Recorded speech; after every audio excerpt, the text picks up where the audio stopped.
I rank where the view is nothing less than phenomenal. For how I express and project from my abdominal. The only view better, both my daddy and my mama know.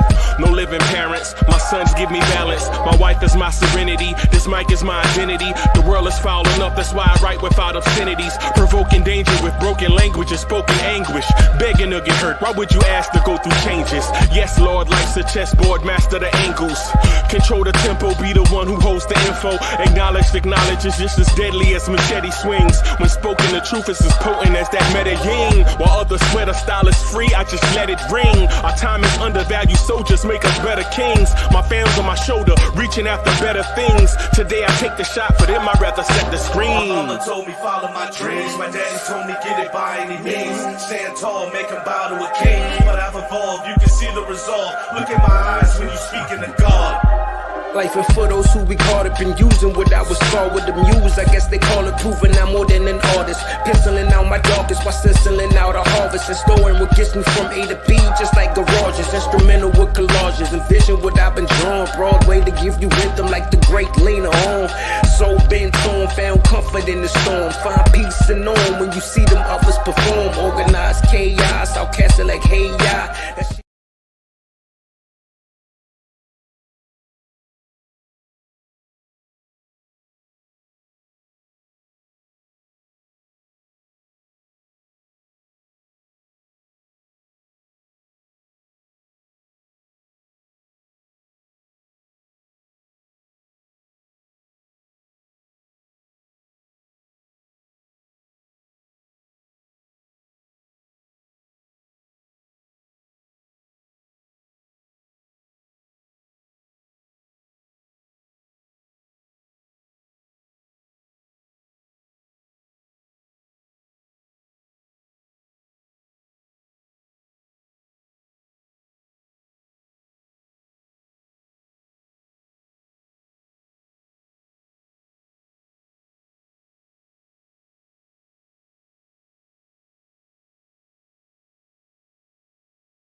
All right. There we go. There we go. That's more like it. Okay. Salute everybody. Salute. Let's get this camera right. Salute everybody. Okay, I see you. The son of the legend, Kerry Cox, is in the building. Danny Landis is in the building. I see you. Andios, happy birthday. What's good? I see y'all. What's good, man? Cowboy Bob is in the building. Cowboy Bob in the building. Let me put the link in the chat. Jimmy, let me put the link in the chat just real quick. All right. Danny Landis. Wait a minute. This is IKBM. Salute. Hey, boss. Hey, so we rocking the spot real quick. I want to know if you want to talk about your topic tonight. Okay, well, we're already live, bro. I'm looking at the chat right now. Nah, ain't nothing to it. I know it's a surprise. I'm just letting you know. All right. Wiz is in the building. That was IKBM Dre on the hotline. So salute everybody. There's a lot of stuff to talk about in Knicks universe. I understand we want to talk about the backup center situation. I get that. I understand that we want to talk about Julius Randle's contract extension. I get that. Yo, Tav Hall in the building. Salute my guy. Daniel Berry Sports Highlights is in the building. What's good? Wiz, I got to ask a question. Here's my question to you, Wiz. Here's my question to Wiz. Wiz, does this team know how to win? Wiz, that's my question to you. In those moments where it's not about injuries, it's not about contracts, it's not about in those moments away from the backup center, the Julius Randle trade, blase blah. Do you trust this team to make winning plays in winning time? That's my question to Wiz. And we call him Wiz not because of he's a wizard, but because of wisdom. So I'm asking wisdom. Will this team be able to make winning plays when it counts? Right? And here's the thing, before we assume that all Randall has to do is stay healthy and we'll win. Hey man, we had to take into account that none of these guys, none of them, not Dante, not Josh, not Randall, not Brunson, not OG, not Mikal Bridges, none of these guys have had a direct impact on winning a championship. Not yet. Not yet. Not yet. None of these guys have been able to make the plays that contribute to a championship. And I'm not saying that they're not capable. It's so right. So let's establish that. We're not saying that they're not capable, right? That's not what we're saying. What we're saying is at some point, everybody has to climb the mountain. And you have to learn how to climb the mountain. You can't just walk up a mountain. If you could just walk up a mountain, everybody would be doing it. The whole climbing the mountain thing wouldn't even be a thing if everybody knew how to do it. Right? Do you trust Jalen Brunson to lead us in those moments where we need those key plays?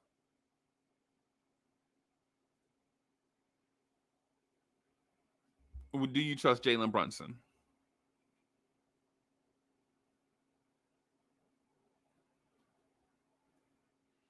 Right? Do you trust Julius Randle? Will Randle show up in those major moments and provide those winning plays? Does Randle know what a winning play is something that we should ask. Do you know what a winning play is? If you're up by 7 with 54 seconds left in the fourth quarter, the other team is in foul trouble, right? Say they're in the bonus and Julius Randle gets a wide open 3-pointer. Does he take it? Right? A wide open 3-pointer. You're up by 7. The other team is in the foul bonus. 54 seconds left to go in the game. Randle gets a wide open, uncontested 3, and nobody is going out there on him.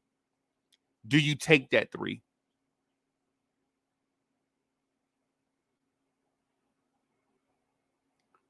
The selfish play right there is you take that 3 because you work on it in practice.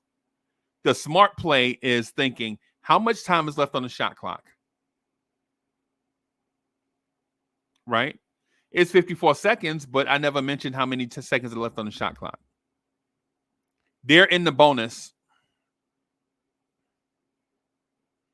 Do you take a 3-pointer there for the dagger to put your team up by 10 with 52 seconds left in the game, or do you pass that ball around, work the shot clock, make the defense work extra hard, and you drive that ball to the rim and get free throws?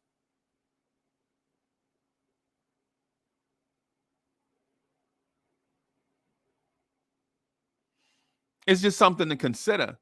Something to consider. If Jalen Brunson gets that wide open three, does he take it? 54 seconds left to go. You're up by 7. The other team is in foul trouble, right? They give Jalen Brunson the wide open three. Does Jalen Brunson take it?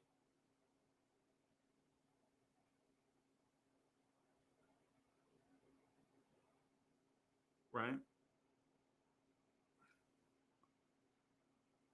Do we know how to win?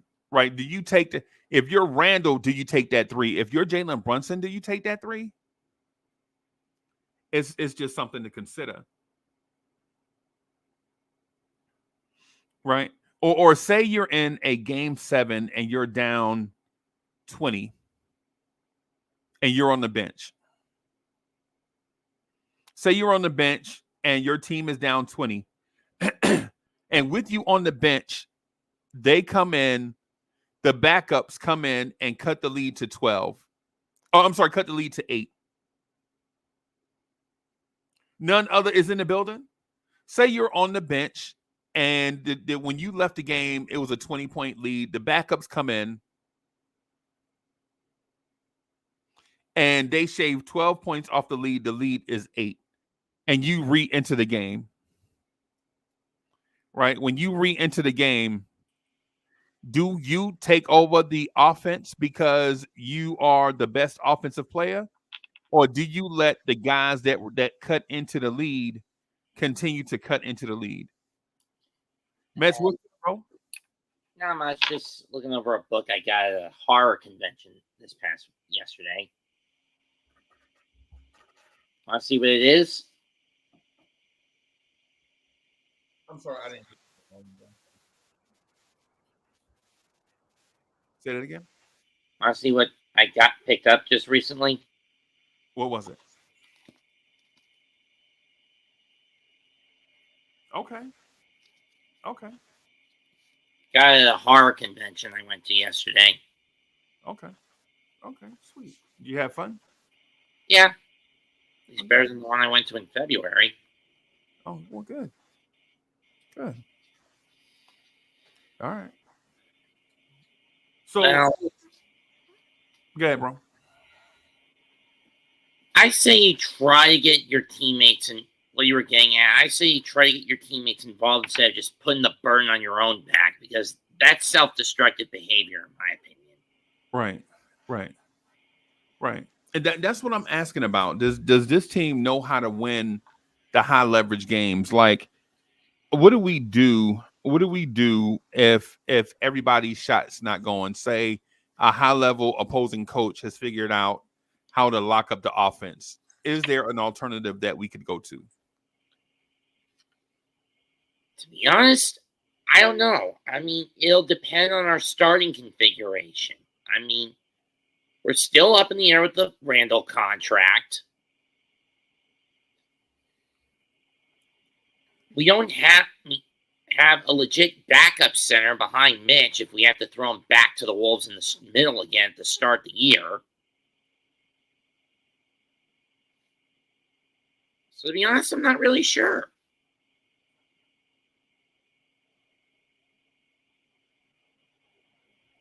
Yeah. I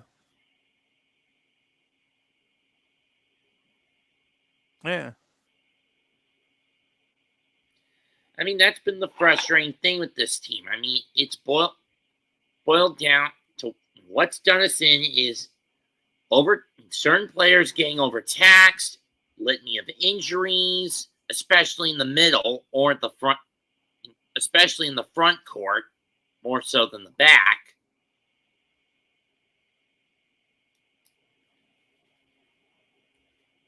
Right. And just basically this whole Samson/Atlas mentality of one player trying to throw the weight of the world on his own shoulders when we're bloated with it, when we get hit with when the injury bug takes a nasty bite out of the roster. Okay.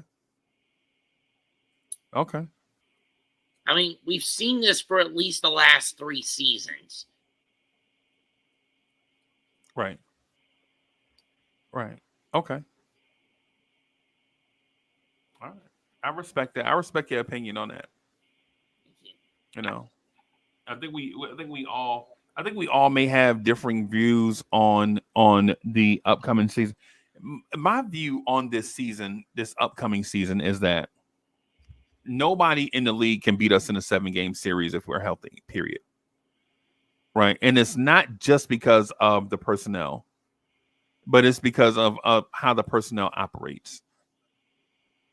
Right, I liken it to the Avengers. If the Avengers had 7 Hulks instead of a diversified skill set at every position, the Avengers would never win. The Avengers would never win. You can't win with 7 Hulks. It doesn't matter.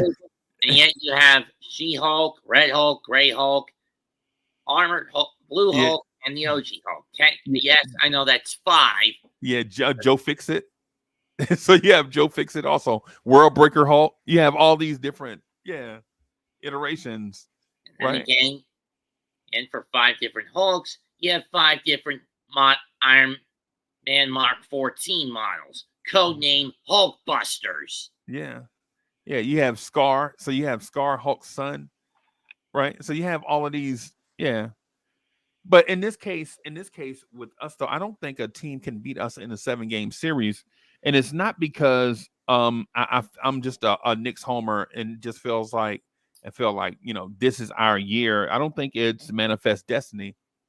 I just think the talent, the coaching, the environment, everything is coming together for at a time where this team can just do what comes organically. Everybody. Randall can play his game freely.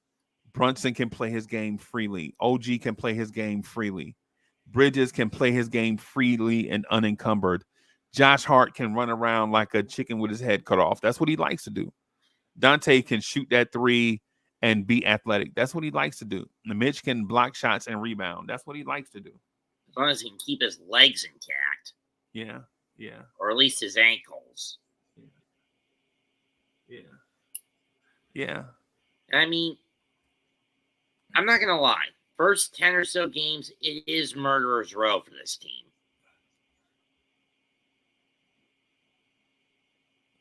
Okay, what's your point, though? What's the point you're getting at?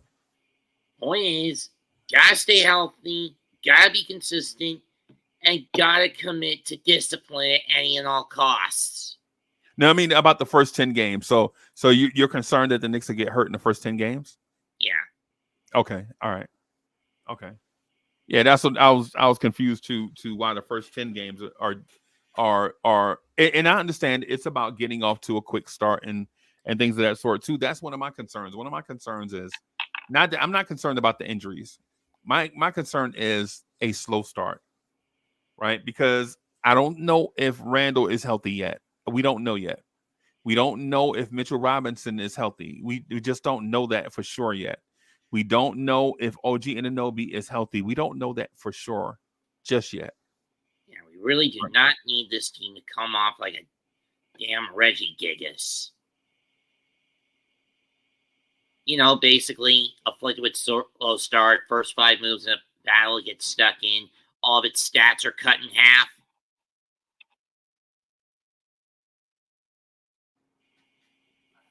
I'm sorry, I was frozen I was in the Matrix for a second. My apologies. Sorry. So I didn't hear it. What I said was we don't need this team to be a Reggie Gigas out of the box.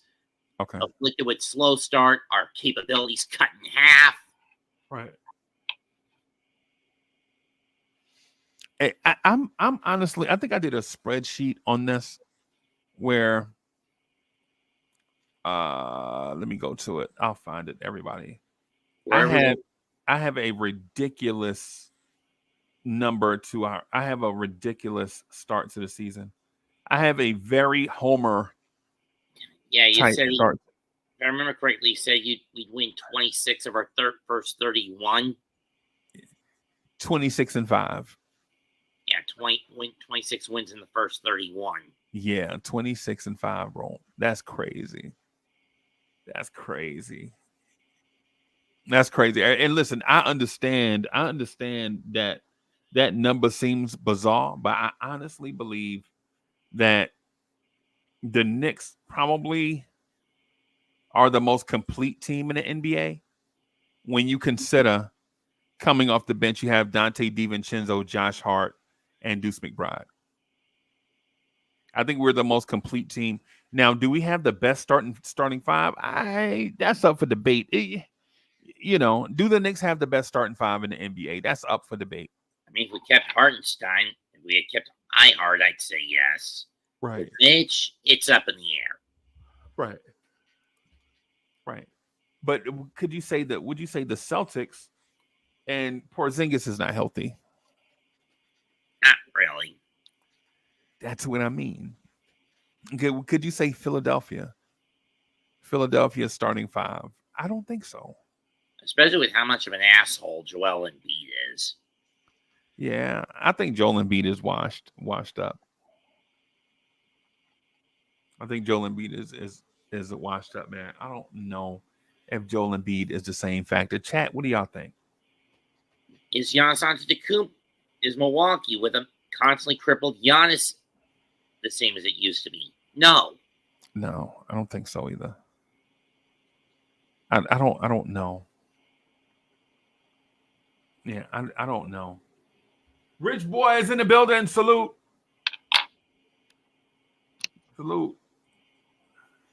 Yeah, I don't know if 26-5 is a homer take or if it's a quality basketball take. And when I look at the losses, right, I have the Knicks losing the first two games of the season, right, at Boston, at Indiana. I would have them going 50-50 in the first two. And then I have them going on a 14-game winning streak, which is bizarre. I legit have them losing. I have them going 0-2 and then winning 14 in a row and then losing at 50. Denver and then at Dallas. And then winning 12 of the next 13 after that. Yep. Yeah. Chat, tell me what you think, chat. You said they finished. You said the Knicks would finish 56-26. No. I think I'm in that. Before, wait a minute. Before I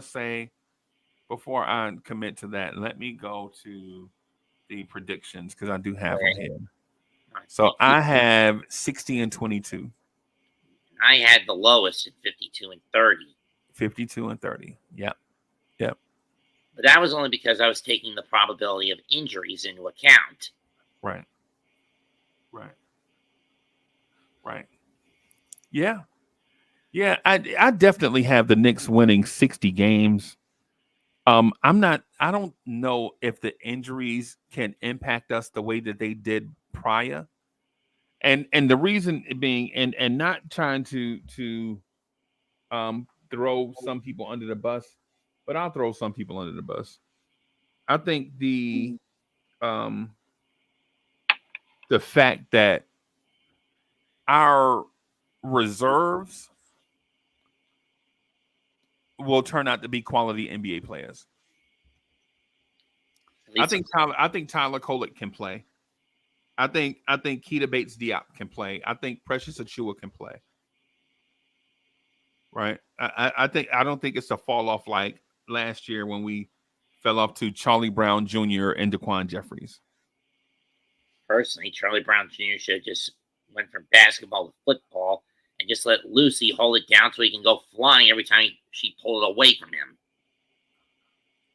King Imbert says we're winning 65 games. That's all he knows. All right. 65. Hey, man, 65 love affair. Okay.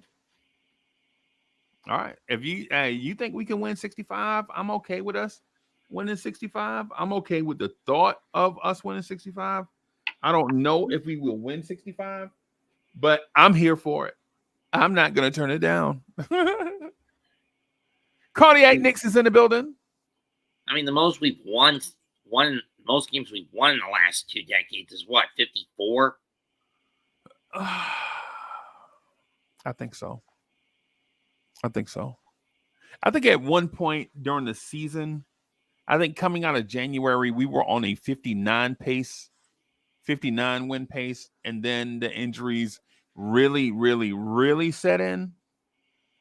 Outside of Mitch, you got Randall, OG, Bogey, Burks. All We these didn't get guys we didn't were get hurt. Bogey until the deadline when the injuries started to kick in. No, I know that Burks, but Bogey is hurt. Remember, Bogey never finished the season. Oh, Yeah, we- Bogey had a hand and hand and an ankle at the same time. That's the reason why he missed. the rest of that Philly series in all of Indiana. Yeah. So, yeah, chat. What are y'all thinking? 36. I'm sorry, 36. Lord have mercy. 60 wins.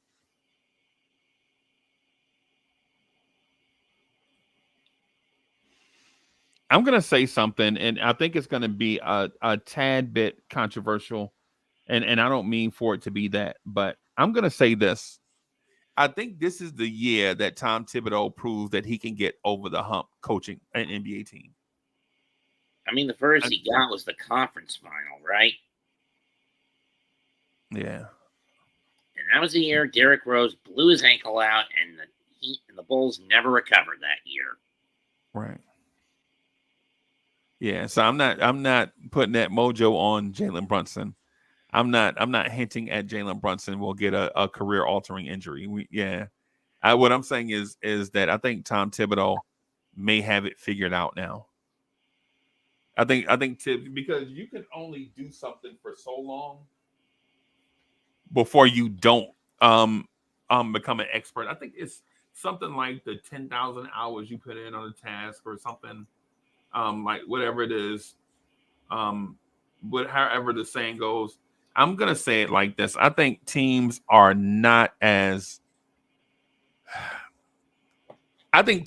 really dominant in this era. But I think the Knicks are one of those dominant teams. I see. Yeah. I think the perception of the NBA right now is that any team is touchable. No one is untouchable. And from a realist perspective, I'm saying that there are a number of elite all-time teams in the NBA right now. It's just that the Knicks are one of them, and it gives us the vibe that, the league is not as tough as what we think it is. But the league right now, in my opinion, is as tough as it's ever been, and the Knicks are in that group. So it serves us in a vision of that the league is not really that tough when we might be the giant in the Jack and the Beanstalk story, so to speak. And we finally, after almost 6 decades, get our over 5 decades, finally get our hands on back on the golden goose. Yeah. So, and the golden goose, Jalen Brunson, the gift that keeps on giving. Right, the gift that keeps on giving. Now, all we have to do, to an extent, is play New York Knicks basketball, whatever that is. Chat, what is New York Knicks basketball right now?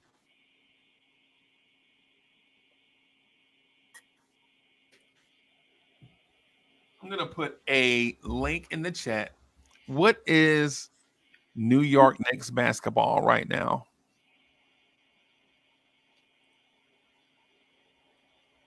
And you guys can tell me what you think.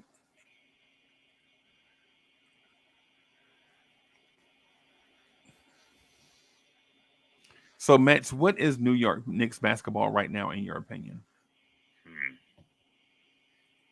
Aggressive defense, fast breaks, numerous ISO cuts, clock and tempo control, fundamentals of and staying out of drop coverage if we can. Staying out of drop coverage. At least in the sense of not doing it on a regular game, not using it as a frequent fallback option. That is interesting. That is very interesting. Say your first part again.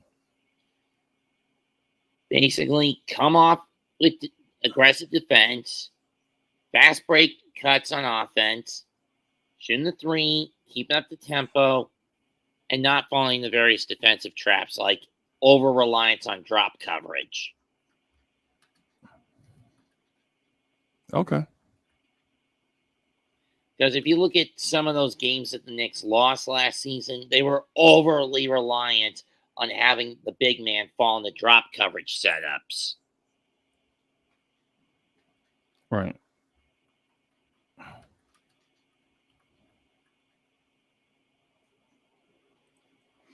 All right. So I am adding a link to the a poll to the chat right now. So option number 1 is smothering defense. Option number 2 is team basketball. Option number 3 is stars stepping up in major moments. And option number 4 is culture, environment, and pride. And these are all really, really tough options. Environment and pride. So I'm going to put the poll here. I hope all the spelling is right, everybody. If the spelling's not right, I'm sorry. It's tough to type around the microphone. So there is our poll, everybody. There is our poll. Shout out to Lawrence Tears for renewing his membership. Shout out to Lawrence Tears. Salute Lawrence Tears for renewing your membership. So, You do realize that's you, Freezy. No. Who is that? No. So for those that are interested in becoming a member, you can go to the Lawrence Tears YouTube page, look for the Lawrence Tears icon, and about in that 4 o'clock position away from the icon, you'll see the join button where you can select your membership at whatever level you'd like. So I'm going to add, I spoke to Ivory 10 on, I think it was Saturday morning. So we're adding new perks. So one of the new perks is you get to be on the Facebook conference call. And so we just get on the Facebook conference call and it's just one of those things where, we just chop it up about topics and just talk about whatever. The other is the members only. That I think we're going to have to move that to Saturday mornings right now because of my schedule, but we're trying to have the members only show every week. Sometimes I'm thinking sometimes I may be there, sometimes not. I'll queue it up. And then the members can just have their way talking about, whatever. And there'll be a few other things that we'll add to it also. So salute to Jake. Jake, what's good? So right now, looking at the poll numbers say right now with 7 votes. What is Knicks basketball right now? Smothering defense is winning in a runaway. Yeah, man. Just go to the Lawrence Tears poll. What is Knicks basketball? Make your selection. You can keep it private. You can make it public. Mets, what's your answer to that? What is Knicks basketball out of the 4 options that were provided? I said culture and environment. Culture and why'd you choose that one? I thought you were going to say smothering defense. It was a mishap. I meant to go smothering defense.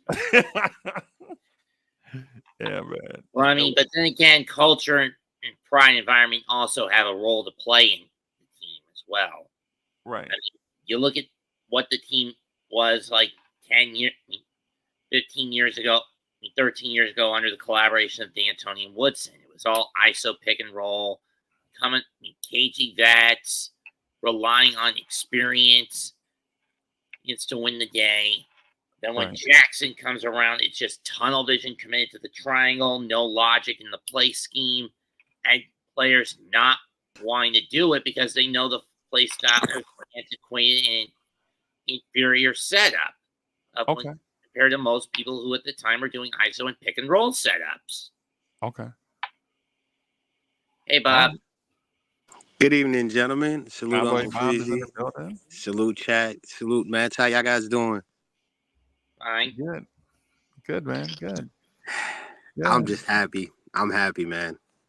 Because you asked a good question about Randall and everybody else and how the start of the season. I'm just going to say real quick, I actually would rest Randall and Mitchell. I want to see these 10 games with the guys that played last season and ease in Mitchell and Randall. That way, these first 10 games, like I said in the chat, will actually set us up for that 11-game stretch over 14. And then that'll actually be where we're really battle-tested. Because to be honest, whether we start slow or not, we've always had that. But we always hit the mid-season stride and the end of the season stride. That's our go-to. So why try to force something now when we could just stick to what we know? And no Randall at the 5. Can we please stop bringing up Randall at the 5? That's not going to work. The guy's coming back. No, not you. I just been hearing it from everybody. They're like, oh, you want Randall to be the 5? No, I don't. I want Randall to be at the 4, comfortable and just playing basketball because this team right now, they revamped the bench. They revamped everybody to where it is next man up. To where if we do have an injury, we can hold the line. I'm not saying we're going to win 65 games. Nah, I'm saying 57 wins because last year we could have had 55 with the injuries before the injuries, actually. We lost like 3 games that Randall and Brunson were there and OG. And then we lost 2 with OG that we could have won with Randall before they got hurt. So for me, 55, 57 is where we're at.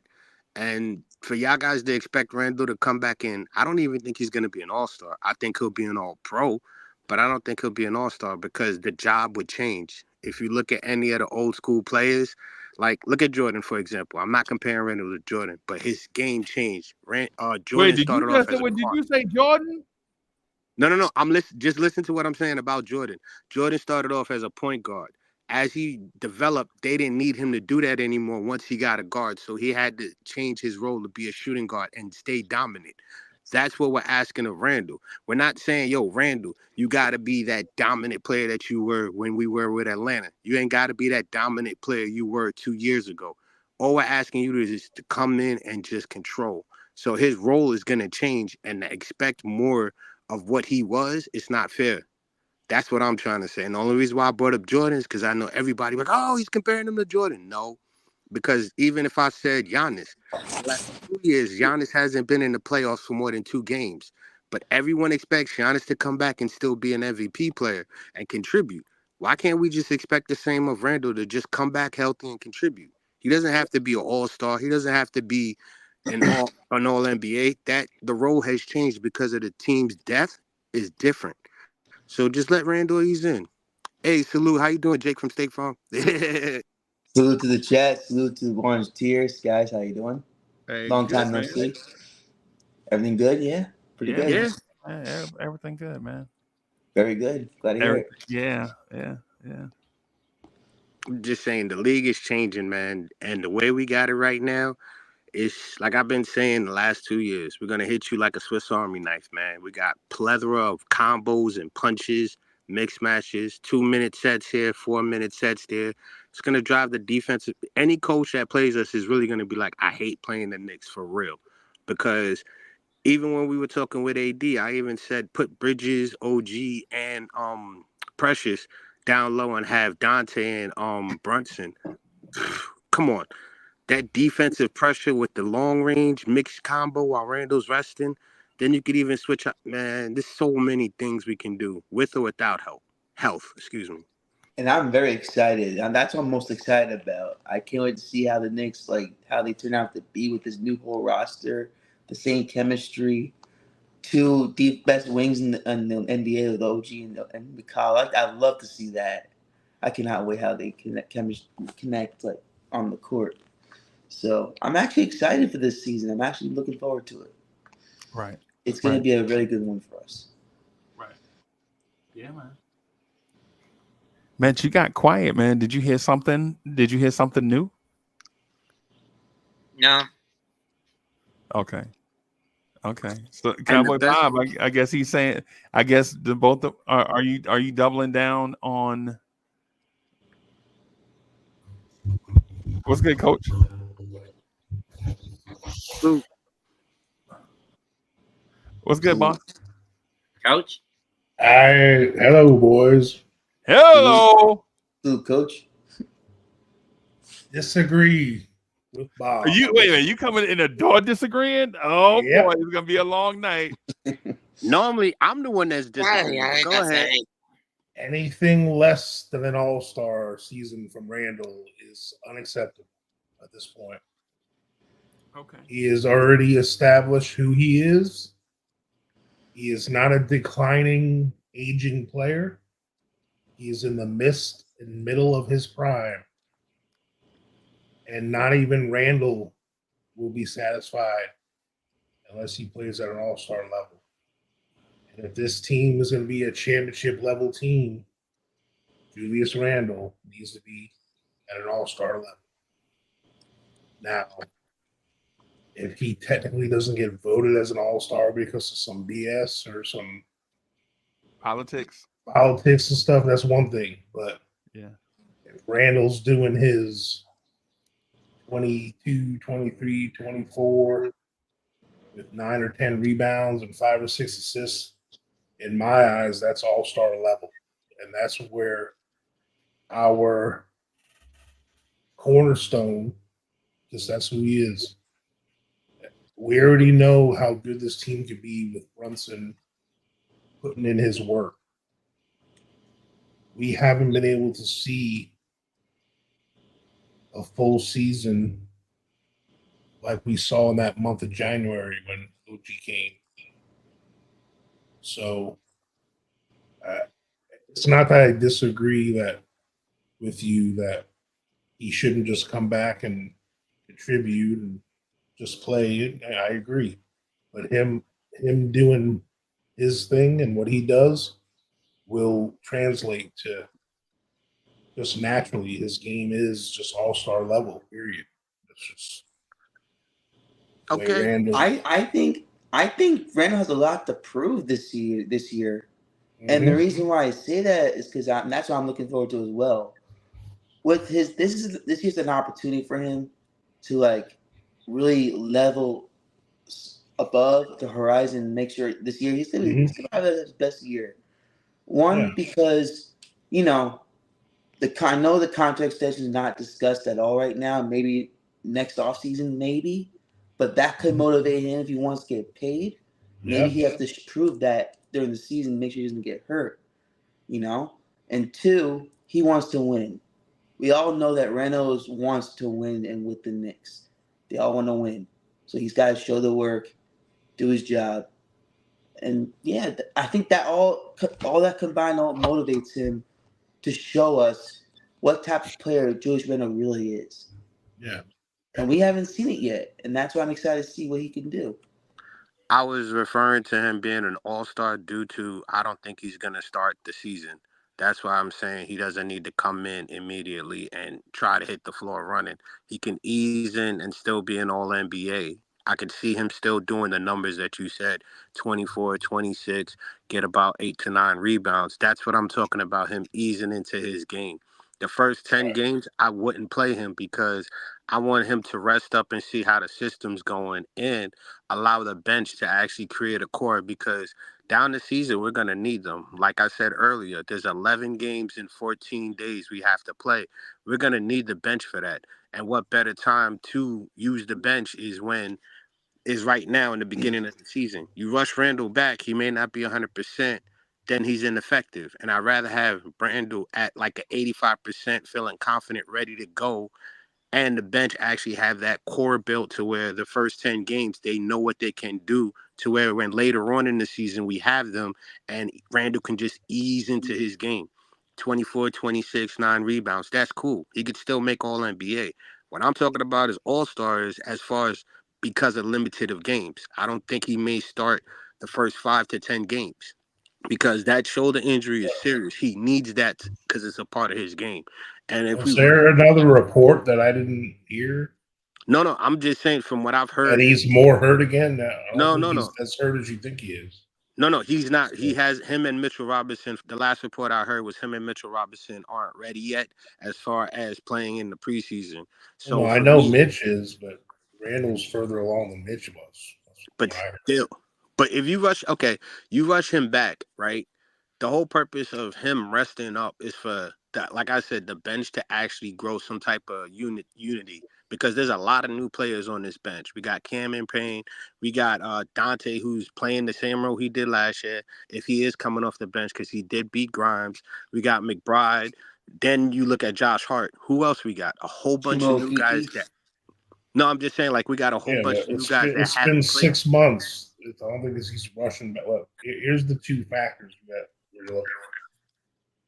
Number one, the guy that's actually was hurt, Julius Randle, that dude is dying to play. So if he's cleared medically, it ain't he's playing. Period. And it comes down to him. And then you want to go to Tibbs. Tibbs is the kind of coach. What? He's cleared to play. He's playing. It ain't Exhausted. this. They ain't doing this whole DNP Popovich crap. Like if anything, this team, it's this is the season we need to come out like gangbusters. Don't wait and putz around and fiddle around and start slow as shit like we do every year, and then have to scramble to make something of the season. Like I want to start off the season, and I know it might not be without Mitch or whatever, but that core of guys, we want to get them looking and going as soon as possible. I just don't want to wait. I know it's a long season. I know I don't want to rush someone before they're physically able to. But if medical clears them, you're playing. That's just the way it But is. But we saw it last year in the playoffs when OG came back, wanted to play, and we was like, yo, what is he doing? And he got re-injured real quick. That's the risk I don't want to take. I want the bench to develop because it's an 82-game season, and down the stretch, we're going to need Randall. We're going to need all these other guys to be not healthy, but be contributors. So for the best way to do that, in my eyes, is with all these new guys, let them hit the floor running the first few games. Let's see what they have because what that does, it opens up different types of schemes and strategy for long term. For example, when we saw Precious Achua, I'm gonna keep saying this, Precious and OG, we saw how they were able to lock down and keep teams under 90. Let's add Bridges. Let's add some guys and see what we have because this is what we're gonna be using all season. And down the stretch, everyone else is gonna also be trying to compete. So what I want to do is fix our issues early in the season to where later on down the road, doesn't matter if we're at 55 or 60 wins because that's not important. The goal is EFC at the very least because last year and the previous Yeah. year, only the second round is what we've accomplished. The And we're Eastern better than Fighting that. Championship? Excuse me? ECF. ECF, you ECF. mean? Oh, Yeah, you were saying ECF. EFC. No, my fault. I Eastern was like Conference Finals. EFC. Nah, my fault. Wrestling got into me, but Okay. it's more like that's what I'm trying to say because we all seen us getting hurt. We all seen these players get hurt mid-season, at the end of the season, during the season. I don't want that. Like if we got to start off slow and then at the back end we get to the finals and play Boston, we're good. I don't even care if we get second place. The point is, at the end of the season, the Knicks need to be in the Eastern Conference Finals. And what better way is to do that is by having the bench prepared and ready with these challenges that they're going to face down the season. So for me, you're right about the whole Popovich thing. You have a point. But for me, I'm not going to rush it. The first 5 games, I'm trying to see what sets go, what we can do, what we can cook with. Because if we have these sets that are working, that Tibbs is going to do, it's going to be very difficult because it's a long season and everybody won't have to work as hard as they did last year due to injuries. We can all cover each other's gaps. For example, if Randall is playing, Randall is going to be the first defender in the paint against, and Mitchell Robinson is going to be his backup. Right there, that's something we can keep, but then we can also limit it to where everybody can do it for the duration of the 82 seasons. 82 game in the season. Yeah, but if he ain't gonna be there to do it because you're sitting him out, then how is he gonna start work No, I'm not on saying. doing it? No. I'm just talking about the first 5 to 10 games. We got to get some type of unity because, like I said, there's a Here's lot the of new thing: guys. who are the first 4 guys off the bench? You got DiVincenzo, Dante. No, McBride. I'm sorry, it's a rhetorical question. Oh, I'm gonna answer it. Sorry about sure. that. It's Dante, Hart, probably McBride, and Precious. All 4 of them, we already know what they can do and play. So it's not that vital that they can figure it out. Now, if you're talking about newer guys, like maybe Campaign or he doesn't play power forward. If it comes down to it, if Randall has to wait the first couple games, it's just going to be Dante coming in the starting lineup, and then OG's going to go to the 4, and Bridge is going to go to the 3. They're going to move up a slot. So, which is fine, but to me, Randall's already said he's going to be ready to start the season. And I know how all he did was dislocate his shoulder. It's Quick question, guys. I'm been sorry. 6 months. Go ahead, buddy. Is Bates Diop still on the roster? I just forgot. Yeah, he's Yeah. still Still here on too. there? That's So what I'm talking about. Okay, yeah. So you got Chimo Kiki and Bates Diop. You could let them have their chemistry to start off if that's an option. You know what I mean? And we Yeah, also I we mean, also have to see what Sims is gonna bring as well. So why not start to see from the beginning of the season if Sims is actually gonna be a contributor off the bench as the backup role for 5? This is what I'm talking about. Those few games, we can see the potential in what these players are, so we could set it up for the long term. Because to be honest with you, you are right. The first 9 guys, we already know what they're gonna do. But what about Sims? What about Dia? What about Cameron Payne? What about is Precious gonna actually play the 5 or is he gonna back up the 4? Like we can learn so much within the first 5 games to where we're on beat and on tempo. It's like, to me, to tell you the truth, the season won't really start for us until like 5 games in because we still have question marks. Who's gonna be the backup 5? Is Sims gonna step up in the role? All of those questions would be answered, and Tibbs already has a scheme and a setup to what he knows what he's gonna do. But if he puts it in motion early, he can make the adjustments for the long haul. Because, like I said, there's still guys, we still haven't even seen Bridges on this roster. We're assuming that Bridges is just going to fit right in as an Iron Man. There's a lot of things that can happen. And then also, even that, you even look at it, Bridges could be backing up OG at some times. You see what I'm saying? There's so many things we can run and hit people with that I think that this is what makes us dangerous. And the best way to test that theory is the first 10 games to where we can get it all out. Okay, after the 10 games, this is our set roster. This is what we're doing. Because even what you said, Randall doesn't come in. You put OG at the 4. You have Bridges at the 3. You have Dante at the 2. Now we're looking at a whole nother team. Now we're like, okay, Randall could be resting a little bit. We could switch that out. But what about Sims, Diop? Like, these guys have question marks too. But you gotta be mindful. It depends on matchups too. But you gotta figure out who you're facing against, who's the better matchup as well throughout the season. So you gotta keep that in mind too when it comes to like constructing your lineups and your benches and your depth chart of the team. So Yeah. And So, it's Cabo, Bob, what happens? What happens when that roster that you mentioned, that rotation that you mentioned, gets off to a slow start? Maybe they get off to 2-8. Maybe they get off to 1-9 because you set your all-star to give the third string big a moment, 10 games to prove himself. Well, that's actually a good thing because now you already know what your all-star is going to bring. So when you get him off the table, it's like playing spades. You holding that ace of spades, you ain't going to play it the first time because somebody might have a deuce or somebody might, I mean, not, excuse me, I'm saying it wrong.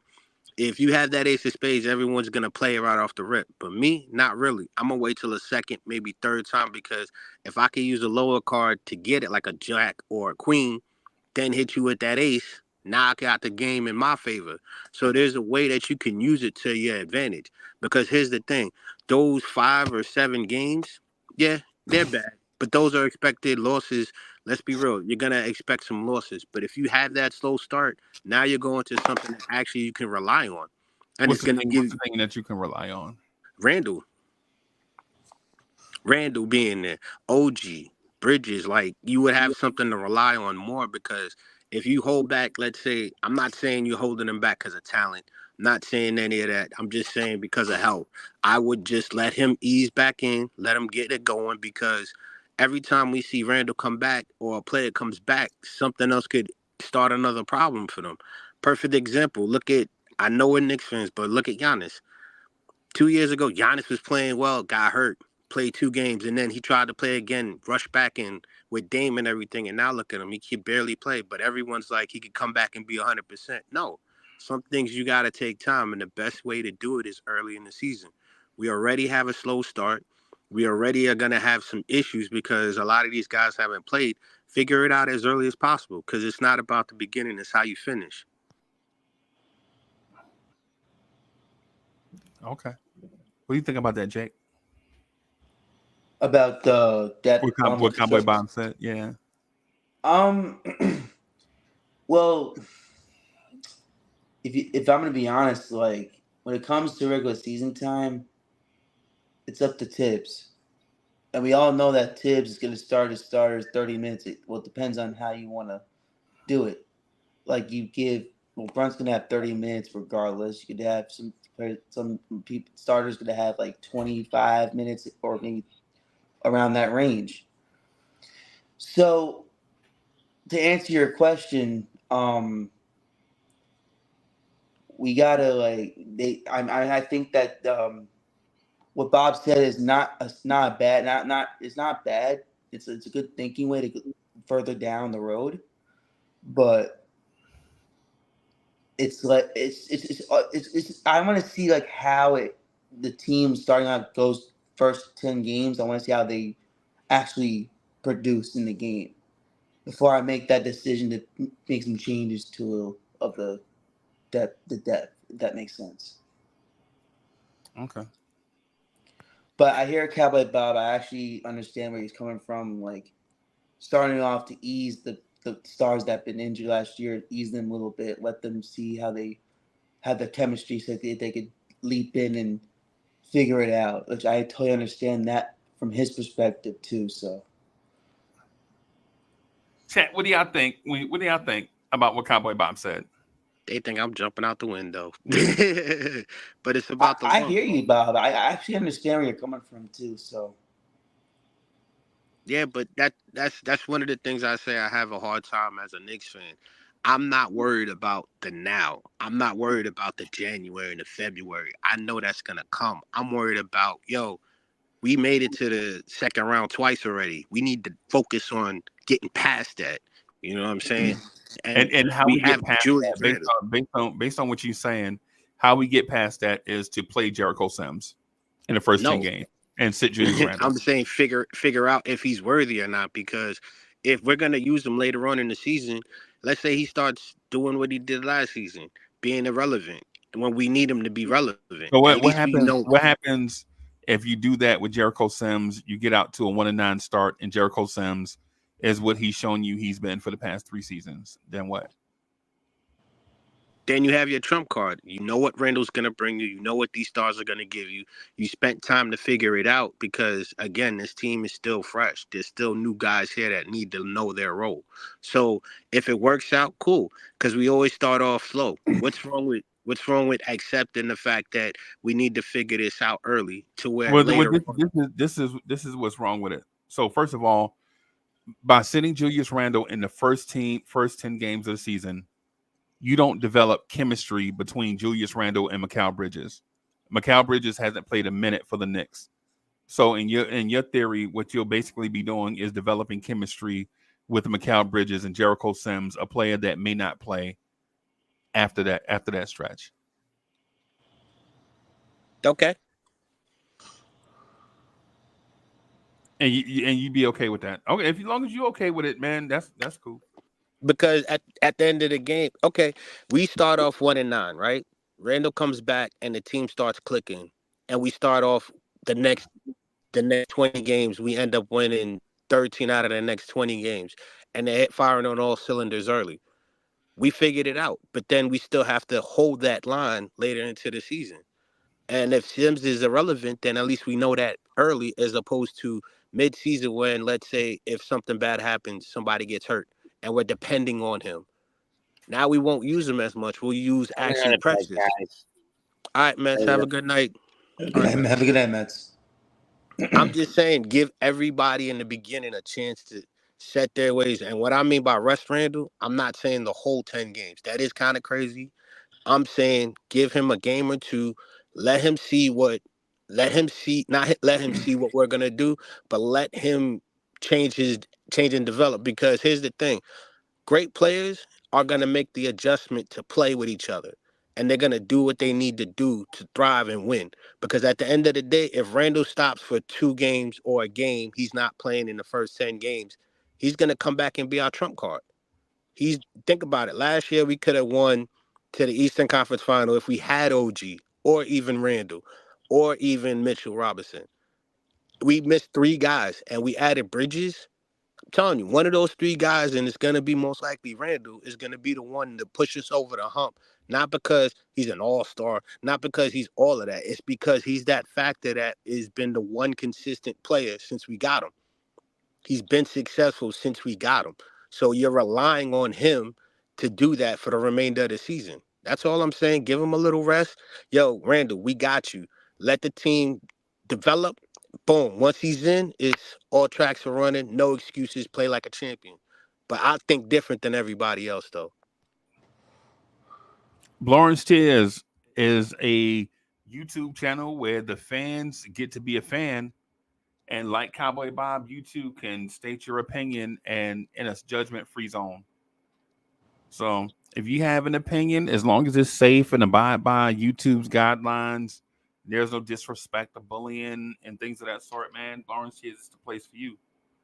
So Jake, what's on your mind, man? You thinking along those lines too, or do you have a different take?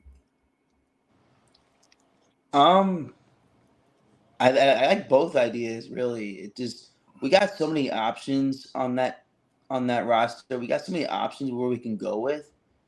But if I were Tibbs if I were the main coach, I would just really start off strong with our starting lineup and work chemistry with the starting 5 and then the bench. Let them work up in the second unit as usually what Tibbs would do. But I would say it's a good idea. Like if it doesn't work out, we go with Bob's idea of, if it doesn't go the way we want it to go. Okay. But all I'm saying is we have a lot of options we can work with, so it's kind of flexible what we got, and that's a good situation to have. Okay. Yeah, I don't want to do. I'm in the boat of I don't want to do flexible options. In that case, I want to put your best foot forward out the gate type of person in this scenario. Chat, what are y'all thinking? Are y'all with Cowboy Bob on this one? Just give me one quick sec, guys. I got to look for my charger. All right. So are y'all with Cowboy Bob on this one? JPP is in the building. Salute. Rich Boy says if you sit Randall out, he can come back 10 games in and still get injured. Play him while he's healthy, ease him in while he is still playing like less minutes, but not send him out. Excuse me. Yeah. That's a good way to start off. I like the idea. Yeah. I'm not making any accommodations for Randall. I'm going to play that man because injuries can happen to anybody. Injuries can happen. You can slip in the shower. If you have dogs, if you have dogs, if you have dogs like the front walk in front of you, right? Like walk right in front of your feet. Your dog can trip you. You can trip over your dog. Injuries happen. I don't Out know. of nowhere.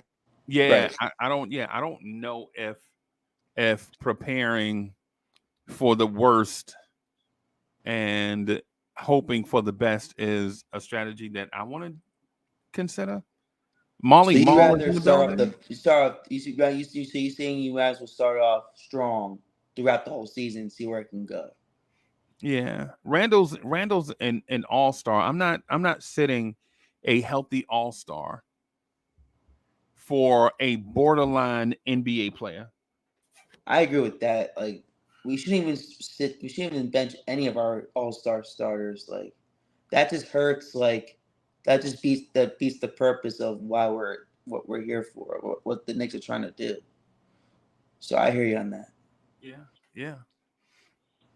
Yeah, and then the other thing too, in those first 10 games, it's not as if those games are against Charlotte or the Washington Wizards. Right? The first 10 games, the Knicks will be playing Boston, Indiana, Cleveland, Miami, Detroit, Houston, Atlanta, Milwaukee, and Indiana and Philly again in the first 10 games.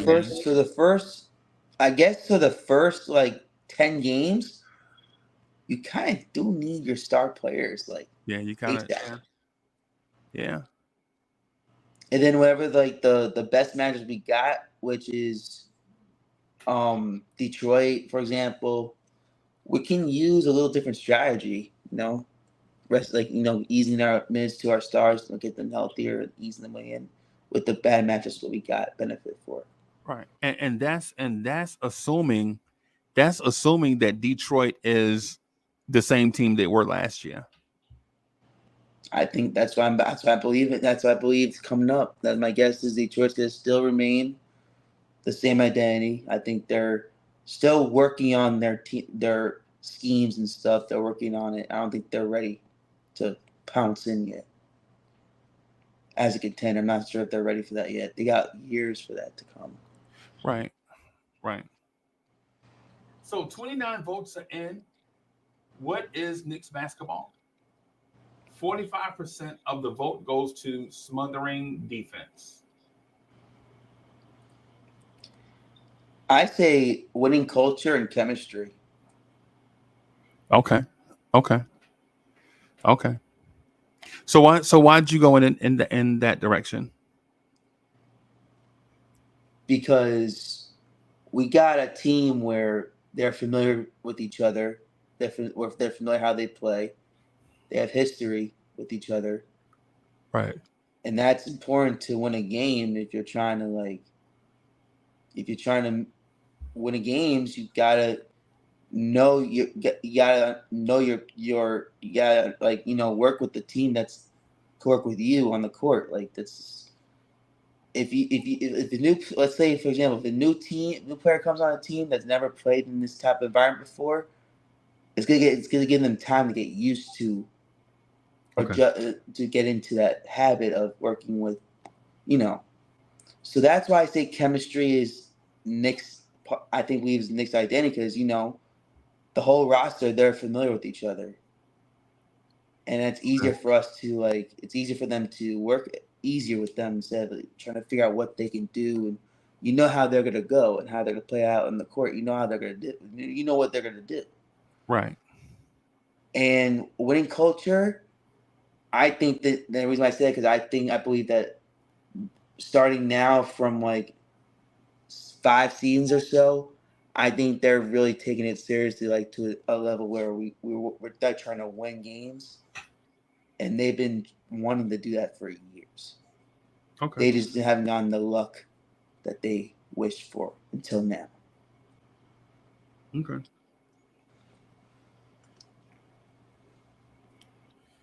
All right. I am going to say that those first. Okay. I didn't see Cowboy Bob. Cowboy Bob said he was back, but he had the mic muted, so I didn't Yeah, see I'm it. here. Sorry about that. Okay. Okay. Yeah. Now say what you was gonna say. Like I could repeat it. No. You don't have to repeat what I say, man. No, I mean the question. I'm sorry. Okay. I'm not for sure where I am on it, so I'm just gonna neutralize right here. I'm just gonna kind of take in what you guys are saying about the Knicks' upcoming season. So Cowboy Bob, you are set on that direction, right? What if the Knicks take that direction? What do you expect? Because I heard you say Eastern Conference Finals. Is the Knicks fan base gonna um settle for Eastern Conference Finals No, if they take that strategy? no, they're gonna want finals because, to be honest, I see everyone's point and they have their point and they do. That is true. You do want to start off early to where when you struggle down at the end of the season, you're not as worried about wins. But for me, I think that there has to be some type of reality check. Like, we still haven't gotten past the second round. So for us to say we're a championship team, we haven't proven it yet. We're a playoff team. So to me, from the fans I've spoken to, they think we're a championship team. And I agree with them that settling for anything less than a championship is wrong. Every team should be feeling that they are a championship. But with us, it's been over 50 years and we have yet to prove it. So for me, I'd rather just stick to what I know. Early in the season, we struggle. Let's struggle. And again, I'm not saying bench Randall all 10 games. I'm saying use him slowly. Everybody, like, for example, everyone wants to beat Boston at their ring ceremony. Okay, let's say we beat Boston by 30 in the ring ceremony, but then we don't even get to the past the first round. Are you guys happy with that?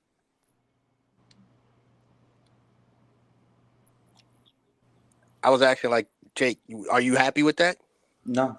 Exactly. I'm looking down the road past the first 10 games because we're going to see these teams 3 other times more, especially Boston. We played them 4 times in our conference. And I'm not saying I want to take a loss. All I'm simply saying is the goal is to get past the second round. We have to take things in strides and steps. Like I said before, we made it to the playoffs with Randall in Atlanta. That was the first round. We got Brunson and Randall. Both times we went second round. We can't expect to be better by saying we're a championship team, 67 wins, if they haven't proved it. They gotta stay consistent throughout the Exactly. year, throughout the whole season. That's the only thing they gotta do is be consistent. And we know how Tibbs is as a coach. Tibbs is I think this is going to be one of his best seasons. That's why I said struggle early because that's what we used to. And then hit those runs that we know we're going to see. Because for me, yeah, we could beat Boston on the first few games. You could go 8-2. Cool. But then what about the rest of the games? What about the 11 and 14 games that we had? 11 games in 14 days. I'm where I'm confused about your point is what makes you think if the Knicks come out to a great start in the first 10 games that they won't continue to be a great team game 11 through 82? That's where I'm lost at. Because So, I haven't seen. why would the team be worse game 11 through 82? Nah, not worse. I just think that they're gonna struggle because I haven't seen the consistency in the last 4 years. That's what I'm saying. I think we're good enough to hit the EFC and we're good enough to struggle because NBA teams, no matter how good you are, you're gonna have moments of struggle. I'm All not teams struggle. there has to be struggle because there's growth that's going to be going on with this team. A lot of new players, a lot of new schemes, new coaches. We have Cheeks. We no longer have Bryant. We have a whole different type of schemes, different types of setups. So there's going to be games where even last year we should have beat Milwaukee. And I'm going to keep saying it. When Brunson got blocked by Dame everyone's like, oh, look at Dame's defense. Bucks are gonna like those games we could have won. We could have beat Boston where we had Randall. We had struggles last year. I'm thinking with new players here, we're gonna have some struggles.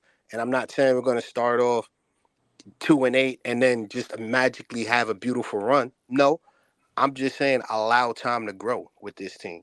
That's all I'm saying because it could be something special. Just don't have high expectations of So 67 wins. what other NBA team have you seen take this blueprint and make the NBA finals? I haven't. That's what I'm saying because this team is stacked. You have a good bench. You have a good rotation with the players. You already know what Brunson's going to give you. You already know what Randall can give you. You already know how these guys are going to play. I just have to see it. So why is it just Randall that have to sit out? Why don't you sit out Brunson? Good point. Really good point. I wouldn't honestly. I didn't even think of that.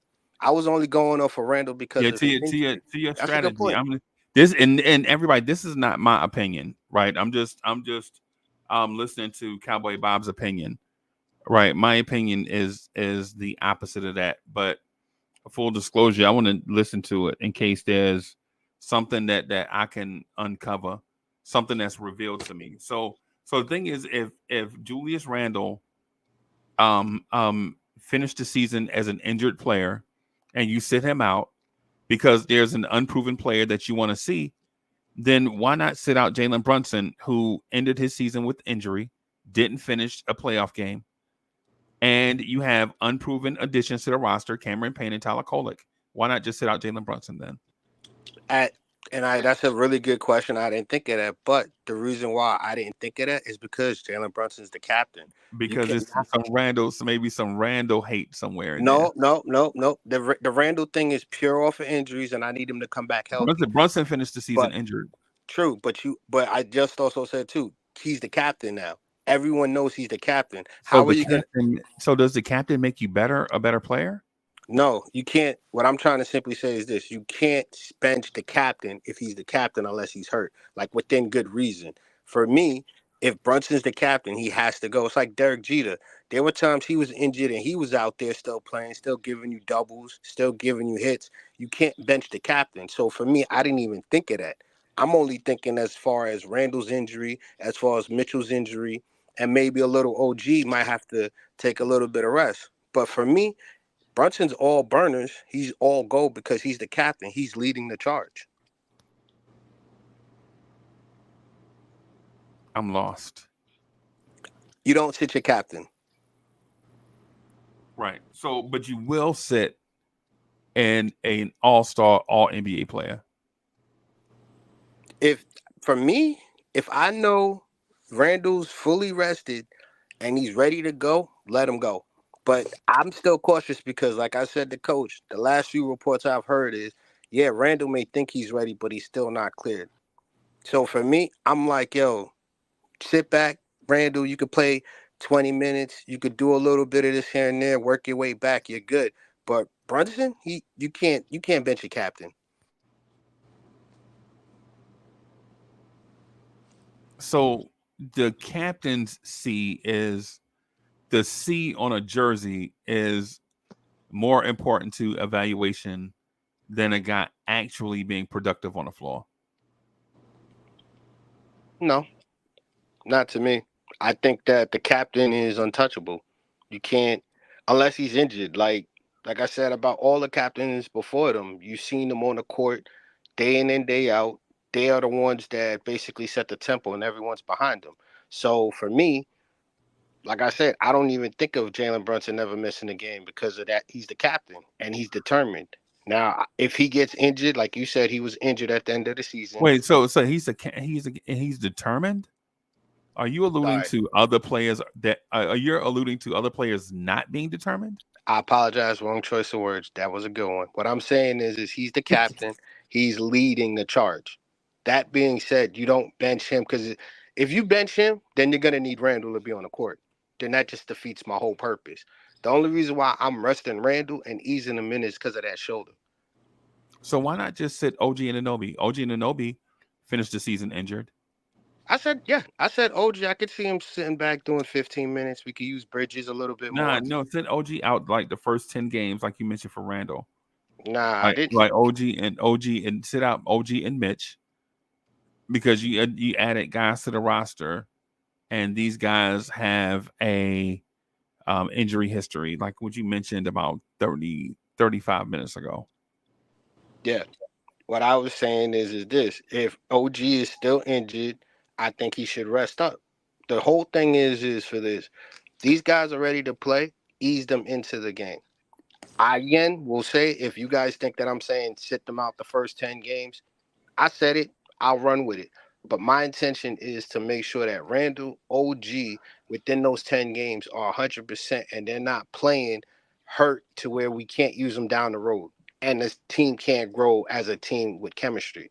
So for me, Brunson can go, Dante can go, all of them can go. But when it comes to Randall, I still got a question mark. I need you down at the stretch. I need OG down at the stretch because your defensive presence is there. Y'all bring something that we need. Both of them give us defense. Both of them gives us transition points in the fast break. We know what Brunson is. So if Brunson has those two guys healthy, there's no problem.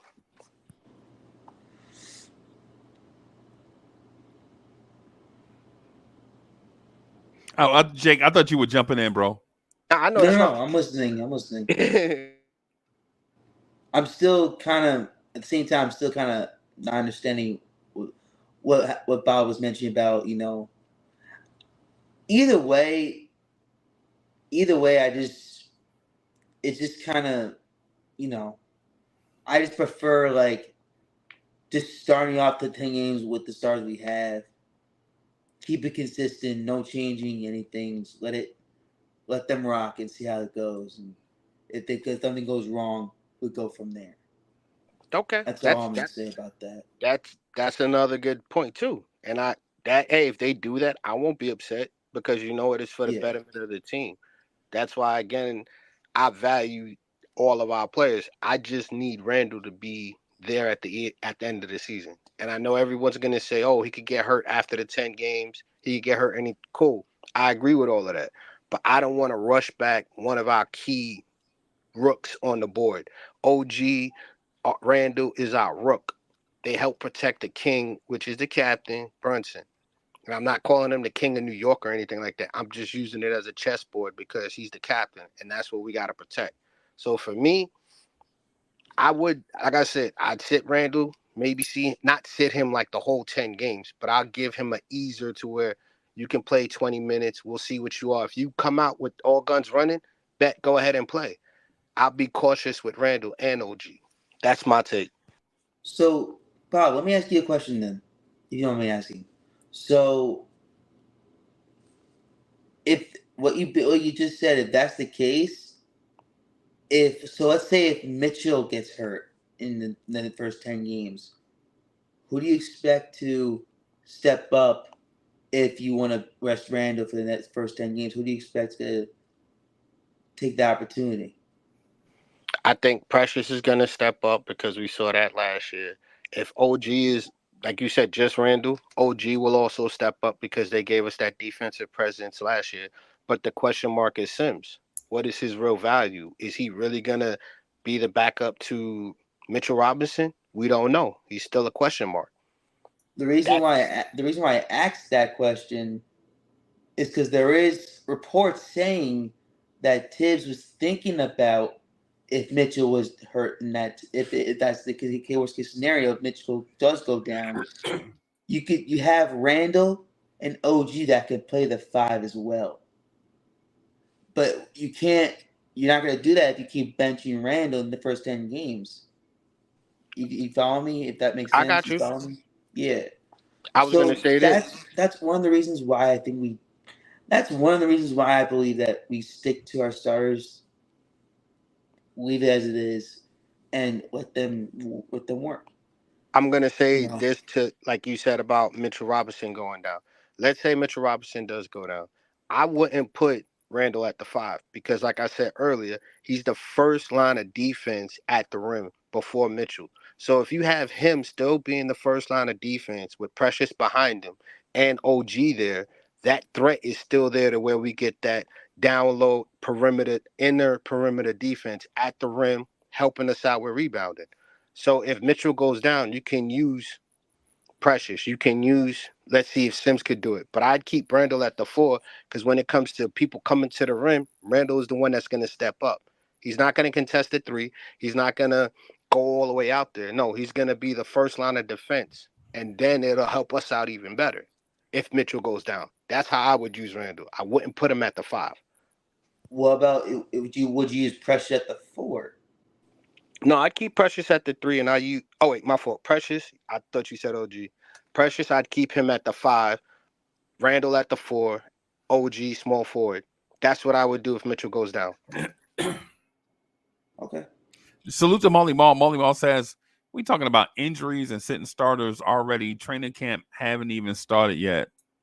With the dope emoji. Jake is not talking about sitting starters already and injuries. I'm not talking about sitting starters. That's Cowboy Bob's opinion.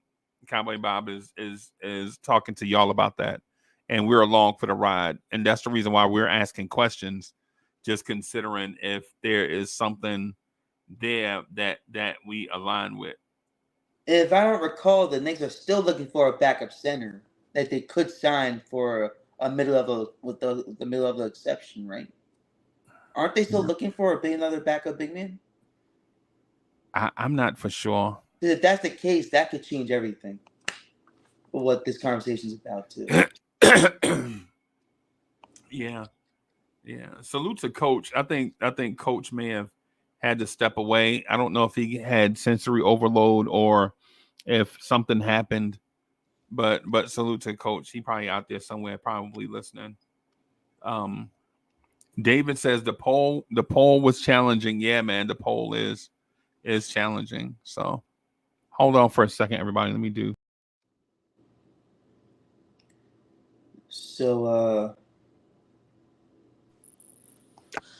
Intro. trying to think of any questions I have in mind, but like. Now go ahead. You could ask, because like I said, I don't want to rush back Randall because I know he's our trump card. That's just it. I want him It's for gonna give me time to think of questions. I haven't thought of one yet, but you want to proceed? You want to think? Go ahead. I'm listening. Okay. I just want to ask also if the Knicks do go to the Eastern Conference Finals, would that satisfy you, Jake, or are you saying we have to be in the championship? I'm just curious. Okay, so all right, like I said, if the team is consistently healthy most of the games this season, and it's okay. I think it's okay if they at least hit the Eastern Conference Finals. I'm okay with that. But as a fan like me, and I'm sure as a whole franchise would want, I would prefer like making it to the finals. Not even winning the finals. I think making it to the finals is a good start. So, Okay. as a that's fan, reasonable. Yeah. That's reasonable. But I wouldn't be surprised if they make these conference finals and doesn't go next up. I won't be surprised either. It's a win-win for us. It's like it goes in so many ways. So That's a good point. I like that. You got another topic you want to talk about, Jake? I'm actually was curious to know like what's going on with the backup big man plan. Like I'm just trying to figure out like when are they actually gonna find a backup center? Is it the trade deadline or is it like this during this offseason, but we're not sure when yet? I'm just trying to figure out who can we get. Cause I know I kind of missed the conversation on the backup big man thing. I know there's not a lot out there to get right now. What about like a Bismack Biyombo or JaVale McGee type player? Ask the chat. Chat, what do y'all think about Jake's question? What do y'all think about Jake's question? Jake asked, what do we do about the backup big man situation? When do we address it? And with whom do we address said issue? Bismack Biyombo or JaVale McGee for a mid-level exception. Chat, what are y'all thinking? Y'all agree with Jake about Bismack Biyombo? Ooh, the chat is thinking. Or JaVale McGee. Size will matter. You got JaVale doing boards. That's all you really need is a backup big man to get you boards, offensive rebounds and defensive rebounds. Bismack is kind of the same person.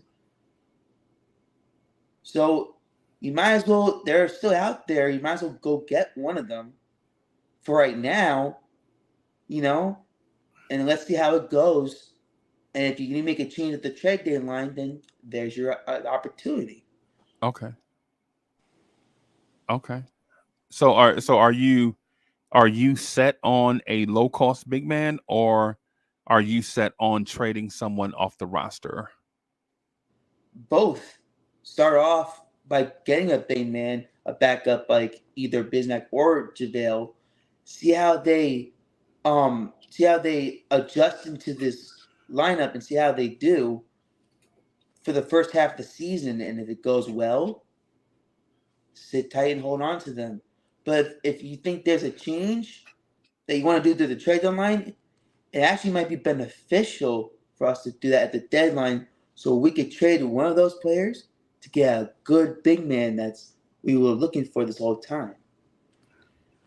Maybe that's the case. But it's safer to say that just get a backup big man that's NBA experience for a mid-level exception and use them just for rebounds and defense. You don't really need them to do too much of everything. Just have them do the main parts of a big man would do. I was just gonna say I think we should wait. I agree with you. We do need a certified backup because there are question marks, but I think we should wait due to the fact of the adjustments. If we were to get McGee or any of those guys, it'll lock us in at the beginning of the season to where if something goes wrong, we have to be dependent on them, and they may not even be able to hold up for the whole season. I think we need to see basically what we have, and then I agree with you. We could make a trade after a couple of games or even in the middle of the season. I agree with that better because now, if it works, like you guys have been saying, the first 10 games, we come out hitting the door running with all our best players. Why would we go out and look for a backup big? Sorry, Jake, that was a question. Oh, it's so there's no to answer that. It's like to get back a big you might as well start now looking for one that's available, but make sure it's the player that has the rebounding big man mentality type player that's NBA experience. Because you know why? Because at the start of the season when it starts, and even though I know you have Mitchell Robinson as a starter, regardless he's going to be a starter, but you need to have protection what do you call it? You need to have a backup regardless, because it's just a safer route to go if you're trying to win games consistently. You need, and matchup and size does matter, in my opinion. So you do need the size. Okay. I just think that we got guys on our bench that we can work through. Like I saw in the summer league, Specevich, the dude, I seen him shoot a three. We can probably bring him up. I'm not saying Huckaporty. I will say, as much as I love Huckaporty, he needs time to develop in this league, and I see us using him in the midseason. And I also feel, I heard that what was he, the Kerpsepicev? That's his name. yeah. I heard he might go to Portland. Yeah, he's in Portland. Oh, he's in I Portland? don't think that's an option. Okay, so then, well, we could see And what we have. And also, I don't trust Sims either. To be honest with you, that's the main reason why I'm trying to get to. I don't trust Sims. Okay, so wait, hold on. I'm confused because if they come out with all hitting like you were saying, I'm not going to say you guys, but like you were saying about start your best guys, start everything, and Sims is doing well, why would we look for a backup? Well, that question was for Jake, right? Because you already spoke to the thing you said wanted to talk about for like an hour Right. and some change. No. So we just so I just want to give Jake a little time It's to because talk it's about because my question. The question for me, the answer is what you're asking yeah. Yeah. about because I'm the real main reason why is because I'm concerned about. I'm not gonna lie to you. I'm kind of concerned about how when the season starts. I'm gonna say who's gonna back up Mitchell Robinson. I'm not gonna lie to you. I'm concerned about it, and I just don't think Sims is the answer. I think you should have Precious back up behind Randall at the 4, and that's why I'm saying if you get a backup big man, you got a whole backup bench Hey, that's Jake, let me that's take let me all. let me ask you a Yeah, question about your stance, sure. right? All right. So here's a question about the stance that you're taking. Hmm. If you haven't seen the systems that this team is going to run with new personnel, why do we assume that we should get the personnel or the personnel groupings that we saw from the last 2 seasons? Is it just because you were used to seeing Mitch with another 7-footer, i.e., Isaiah Hartenstein? Or do you think the NBA game is heading in a direction where you need numerous 7-footers on your roster? The second one, I think that's really what the key thing to have it on, especially if you're trying to win. Right. It's just basketball common sense. You need to have a big All right. man. So the defending NBA champs had 2 centers that were 6'9", and their 7'3" center missed 35 games due to injury. Okay. Yep. So yeah, if the next man up is a 6'9" healthy man, as long as he's getting the boards, as long as he could play like he's Right. what he's supposed to do, then yeah, I'm fine with that. There's no problem with that. It's just my concern is about with the history of when, for example, from last season we saw that when Mitchell goes down, we had saw Sims on the court, and he hasn't really shown us like anything last year, and I think he's been doing that constantly. Listen. Whatever happens, it is what it is. If Sims is backup center for Mitchell Robinson, it is what it is. But in my personal opinion, I think that's not the way to go. And grab an actual center that has experience and knows what they're doing on when it comes to being a big man and having expectations from Tibbs. Okay. I That's was all I'm just gonna, saying. I was just gonna say I think Sims is gonna have a great opportunity to prove his worth, and I'm just saying I think we should give him time to see what he can do because I think That's fair. Sims' role is gonna be different this season as opposed to last season. That's fair. And believe me, don't get me wrong. I want to see how Sims turns out. I want to see how he could handle it. I want to see that. But I Okay. won't be surprised if he's still the Sims we've seen from the past. So that's all I'm saying. Okay. All right. So the Boston Celtics center rotation last year was Kristaps Porzingis as the starter, Hmm. Al Horford is the backup, Xavier Tillman, and Luke Cornett. Right? Al Horford is 6'9" ish. Xavier Tillman is 6'9" ish. Luke Cornett, I think, is 7'1", 7'2", something like that. And Neemias Queta is 7'1" or 7'2", but those are the 4th and 5th string centers. Right? Yeah. So in a case where a team like that is the NBA defending NBA champs with a 7'3" center and 2 6'9" centers, is it safe to assume that you can win with any mix of centers, or did that mix of centers provide skill sets that may have varied from each other, that may have created mismatches against other teams? I I think I. Oh, go ahead, Bobby. Go ahead. Go ahead. was gonna say I think it created mismatch because a lot of their guys were doing different things that they added to their game that season. like Al Horford being a threat. Kristaps Porzingis being, everyone knew he was a good 3-ball shooter, drawing out the centers. Like, I think that the mix and matches of their centers actually helped them even through injuries. So it wasn't just one set, 2 7-footers or 3 7-footers that focused on rebounding. They had different type of skill sets that hurt you in different type of games. What about Philly though? What if we Philly played went Philly? down. Philly went down after Embiid. They were the second in the league, but when Embiid got hurt, they like fell off. Now So, they got Drummond now. They got Yeah. a deep bench. How are we gonna work with that? That Philly team Mhm. lost in the first round of the playoffs last year.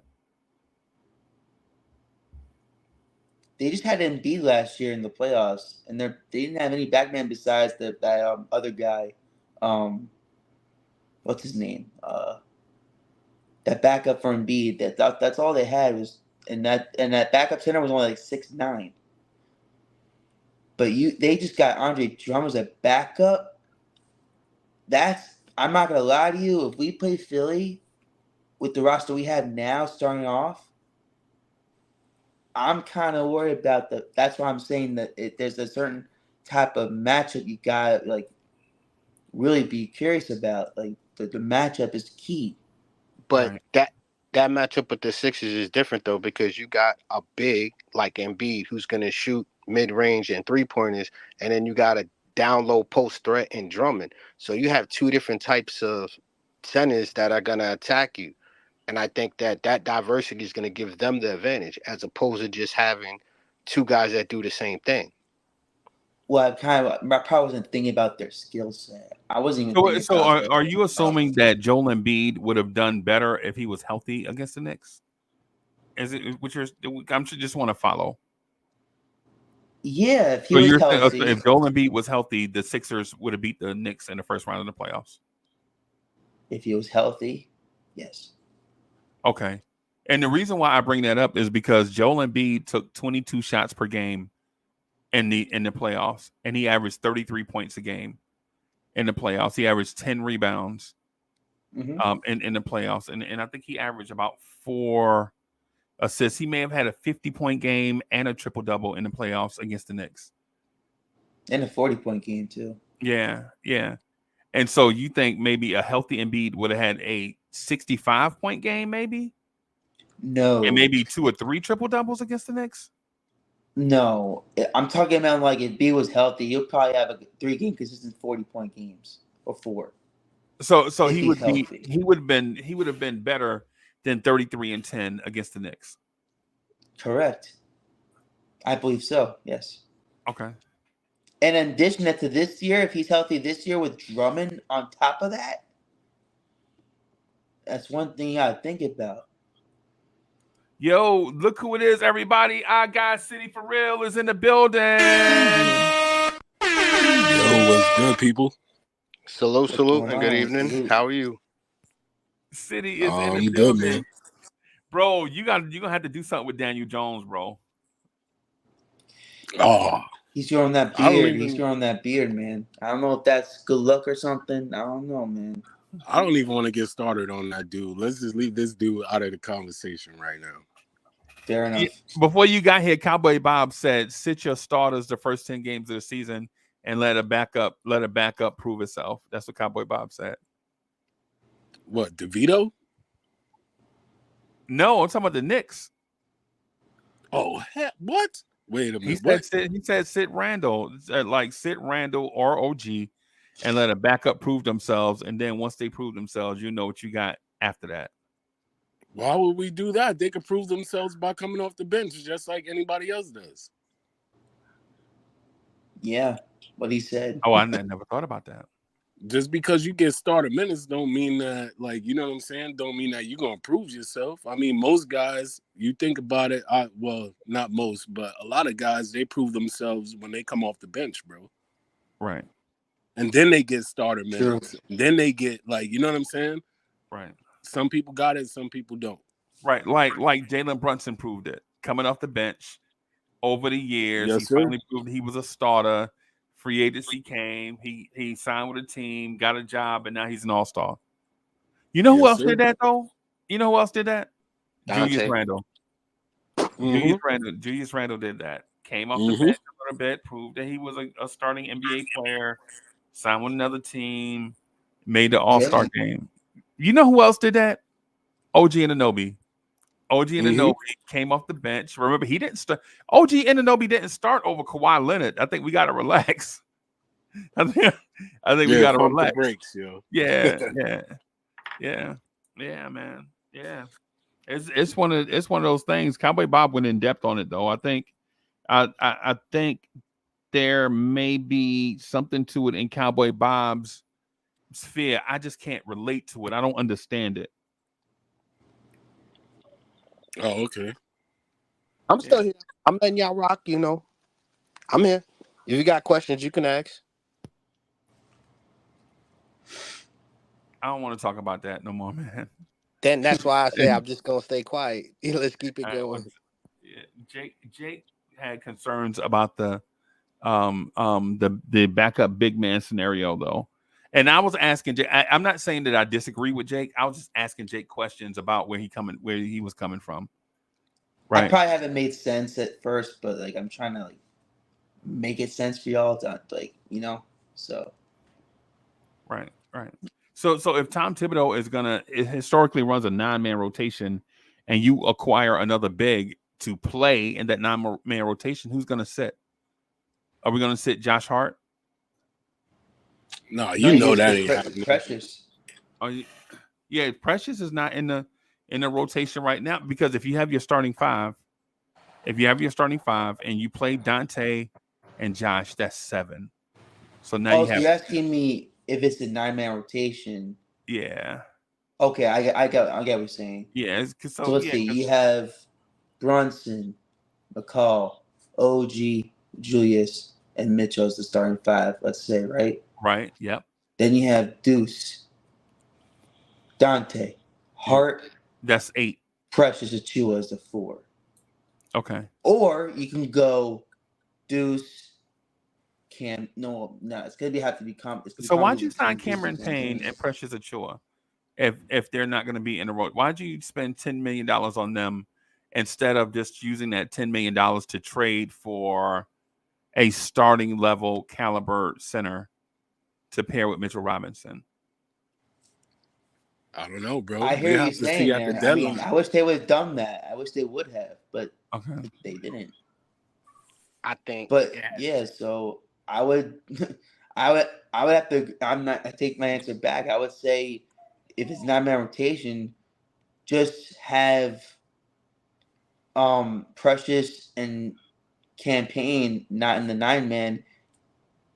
That's a good question because it depends on like how it goes. Like if for say someone gets hurt, who's gonna fill in that? And we might need 2 big mans for emergency like cases like that happening. It's just a little a protection that we have already in mind when it comes to that if it does happen. I was gonna say I think that they added them because I think they were replacing Burks and also replacing Bogues with those 2 guys and still keeping the rotation and then having them as an option like they did last season. So you want to keep Achua in at the bench as part of the 9-man. No. What I'm saying is the reason why I think we signed them is because they're replacing Alec Burks and they're also replacing Bogues. Like you got Cameron Payne, he's an upgrade to Burks, and then you also have Bogues being upgraded by Precious Achua. So that way, if something gets into a situation, and like the way we used them last year, we can still use them now. They may not be the set 9-man rotation, but they're their options. I was thinking just do a 10-man rotation. But we gotta remember, those guys were also trade bait. You know what I'm saying? Like they weren't gonna be here for the long haul. Like those guys were good veterans that we picked up that we'll play them, but they also dangled out there for trade bait. Okay. This is a complicated question, Jake. No, I know. You got me like on the spot. I'm like, It's because we have so many. And Like, I didn't even mean to put depth. you It's on the hard spot. to like. Yeah. I felt like I was kind of easing into that area where you are because the thing is, So many things we have. It's like, what we're gonna do with all these players we got? I mean, and the thing is, I think we take for granted is we think just because these dudes get a check, they'll be okay sitting the bench. Nah, they're to these play. dudes want to play. That's why they get paid for the play. Yeah, these dudes want to play, man. I mean, remember what Fournier? Remember how he was? Like, you know what I'm saying? Remember We how could Cam have some Reddish was. disgruntled Remember how Obi people on Toppin the was. bench. Yeah, man. I already know. Remember how Derrick Rose was. Remember Kimba. Oh yeah, I sure do. Yeah. So are you willing to trade away some pieces off your roster to get a Bismack Biyombo caliber guy? But before you answer, City, bro, my energy is low, bro. My energy is low. I ain't gonna lie to you, bro. My energy is low. My energy has been low for like. I'm kind of curious to see what he has to say on that because I'm kind of curious about that because I want to know like if we do have an opportunity to get those type of players like Bismack Biyombo, like who do we give out? Well, just hold on right there. Hold on, because I think we're gonna get to that because that's gonna be like an in-depth thing, right? Okay. But before I do that, let me shout out the greatest borough that God ever created, the Bronx, New York. Salute to the Bronx. BX, what up? BX was good. City. So my energy has been low, bro. I don't know how to get back right. I have been thinking how we get back right is by doing a roll call, right? And I was gonna ask Cowboy Bob to do it, right? I was gonna ask Cowboy Bob to do the roll call, right? But I don't know. And then magically, City for Real shows up on the spot. Bro, I don't got my laptop with me. Or Oh I would man, do it, bro. I would do it, bro. I don't got my laptop with me, man. bro. Shabua, Bro, Shabua, roll call. if he do the roll call, bro, if you do the roll call, bro, I promise you the chat will be lit. The chat is used to City for Real doing a roll call. We hadn't seen it in a while, but Yeah, I wish I could. I wish. Hey, I want to tell everybody this real quick, man. I wish I could do it. I don't got my laptop with me, but I guarantee you next time I jump on, I'll have it with me, and I will do that roll call the way y'all like it. I got a laptop. I mean, he talking about, man, having his so he can crank it up because the chat is used to getting hyped up over the City for Real late night roll call. Get everybody stirred up and energized, right? Yeah, we ain't do that. We ain't do that in like 2 years, bro. I haven't done it, so you know what I'm saying. And look, and this is what my face has been like since then. I think we need it, man. Get that Nick energy up. Yeah, man. Yeah, man. We should be excited, man. This is a good, exciting year. Yeah, man. But onto your question though about the roster adjustment. Who do you consider moving in order to improve the center position? I sort of look in your eyes, and I think you're considering moving Jalen Brunson, but he can't be moved for a year because he signed an extension. I wasn't talking about Brunson. Okay. So who you consider moving in order to improve the center position? Can't move OG. He just re-signed. I was gonna say either Precious or he just Campaign re-signed. or either he just signed. Campaign. They just signed. What about Deuce? Ooh. Don't hate me on this. It's just a hypothetical question. But wait, hold on. Let me just ask this: wasn't Deuce a part of the Kessler trade, and that's why the Knicks said no? Yes, I understand they want to keep Deuce. I understand that. I understand they want to keep Deuce. Or maybe we trade Bates Diop or Chumo Kiki. pieces like that, maybe, Okay. or Jacob Toppin Would you and trade first Josh round Hart? picks. Would you trade Josh Hart? No, no. But you would. But um. Okay. So all right. So I'm trying to follow along because clearly a big is important to you, whether it's a starter and Mitch is the backup, or whether it's a backup that provides quality minutes to Mitch for production reasons and for injury reasons, right? Right. Sure. Right.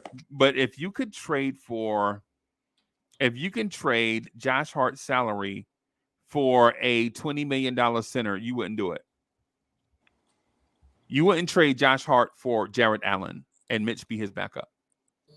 I was kind of looking at Jonas Valanciunas for the Wizards pick that we got. Right.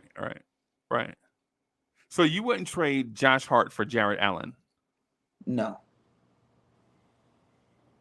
I would keep the Villanova core. Okay. All right. Ask you something about that real quick. Why would you keep? Sure. I just want to know. I like Josh Hart, but would you keep Josh Hart because of what he brings as far as rebounding and everything else over Allen? Like, because he's a facilitator, rebounder, and he actually is. He also is a leader with Brunson too. Like he carries. Sometimes last year he had to carry the team by himself with Brunson and DiVincenzo. Like he played pretty damn good, especially with his age. Considering like he still has the energy, he still's got the skill set. If we have Jaron Allen replacing him. Full disclosure, everybody, I like the roster as is. I love it. I don't want to move anybody. I'm only asking the question. Only asking the question so that we could, go further along into the conversation. I don't want to move anybody, right? I think the roster is perfect, right?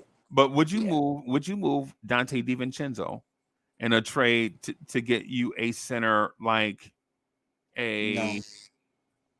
So you don't want to move Dante. You don't want to move Josh Hart. These guys come off the bench, right? I just want to add a player without giving up anyone on the roster we have now. Or that's why I asked. That's why when you said Deuce, when you said trade Deuce McBride, I was a little bit surprised because I thought that we had to give up something to get in return. That's what I kind of got confused y'all about. I want us to add a player without giving up pieces. But if we have no choice to give up something, is where I'm getting at. If we have to give up something, you would consider. If we have to give up something, you would consider trading Dante DiVincenzo. No, I don't know, but it's definitely not Villanova core. I'm saying that now. Okay. It has to be like it has to be a Deuce when his contract almost ending. It's got to have to be a Deuce or like a mid like a Bates Diop or Kuma. Right. Or something. Right. If we have no choice to do it, if that's what the other team is asking to get that player. What about Joel Embiid? No. Because the fact that in Doyle, he's injury prone, I would not take Embiid because you never know what he can. He's just injury prone. What about? I'd like to get a player that's healthy and stable. What about Miles Turner? Would you trade for Miles Turner? You can match. You can match salaries easily with Miles Turner. You can match, and Miles Turner would give you the floor spacing, and Mitch could be his backup. But who do we give up is what you're trying to ask. Dante and Josh Hart, you guys off the bench that make a lot of money. No, and I'm not gonna do that if I was no. I know you're putting your guys. I totally get it. You give me like tough questions. I'm like want to answer them that I wanted to, but it's not realistic. You know what I mean? So I'm trying to answer the best I can. You can not. The Embiid thing is definitely realistic, and in the sense of you have to think about the environment around him. right? Yeah. And Joel Embiid is legit already asking for a max extension with the Sixers, right? But you saw how injured Joel Embiid has been the past few years. And if you're Correct. Philadelphia, do you trade for two guys that played college ball in Philadelphia that know how to win? They actually won games in that arena. Do you trade for those two guys who are entering their prime and also get an abundance of the leftover Knicks draft picks? We might have to even throw in Pakim Dadier and Tyler Kolek to go Yeah, in that I team. forgot about those two as well. Yeah. Yeah. But still, I would not trade for Embiid for those when he's injury prone. If he was healthy, I would He wouldn't if reconsider. he were healthy, they wouldn't be looking to trade him. That's true as well. I You're was right about that. That's true. They're not. I was just gonna say I don't think Embiid's game fit here because we would have to change it up a lot more than just those four players because of the way he plays the game. Like if you see how he is with Maxey had to kind of like push him out the way and be like, "Yo, I got you. I can help you out." So he had to work with that. Now imagine him with Brunson. Like I'm not saying no to MVP player, but when it comes to some things, you got to look at the whole picture. I don't think Embiid is realistic. Scotty, you gotta let me walk through the roster, bro. Stop letting the cat out the bag, Scotty. Dang, Scotty do that once a week. Scotty be so far ahead of everything. Scotty be letting the cat out the bag mad early, bro. Okay, relax, Scotty. Dang, man. I was gonna get to it. You gotta relax, bro. You gotta let me walk the dog, bro. I'm last thing I'm gonna say is I agree with Breezy on like just keep the roster that we have now. Just hope to God that we add a player and hope that we don't get Would you trade MVP Julius talent. Randle for a center? Anybody? Nope, I wouldn't. The what do you call it? The salary works that you could say that, but like I would rather see how Randall plays half of the season first before we make that move. Okay. I wanted to go down the roster but Scotty let the cat out the bag. So it was like Scotty do that once a week. He give the whole class all the answers. Hey, relax. So would you do Julius Randle for Anthony Davis? Oh man, why you To gotta be make honest it with so hard, you, Unc?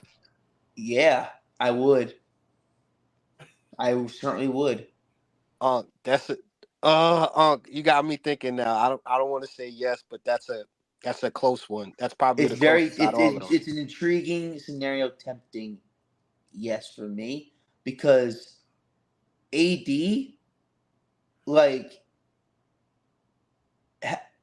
he could he's been injured, but I believe he's been less injured than Randall has. Am I correct or no?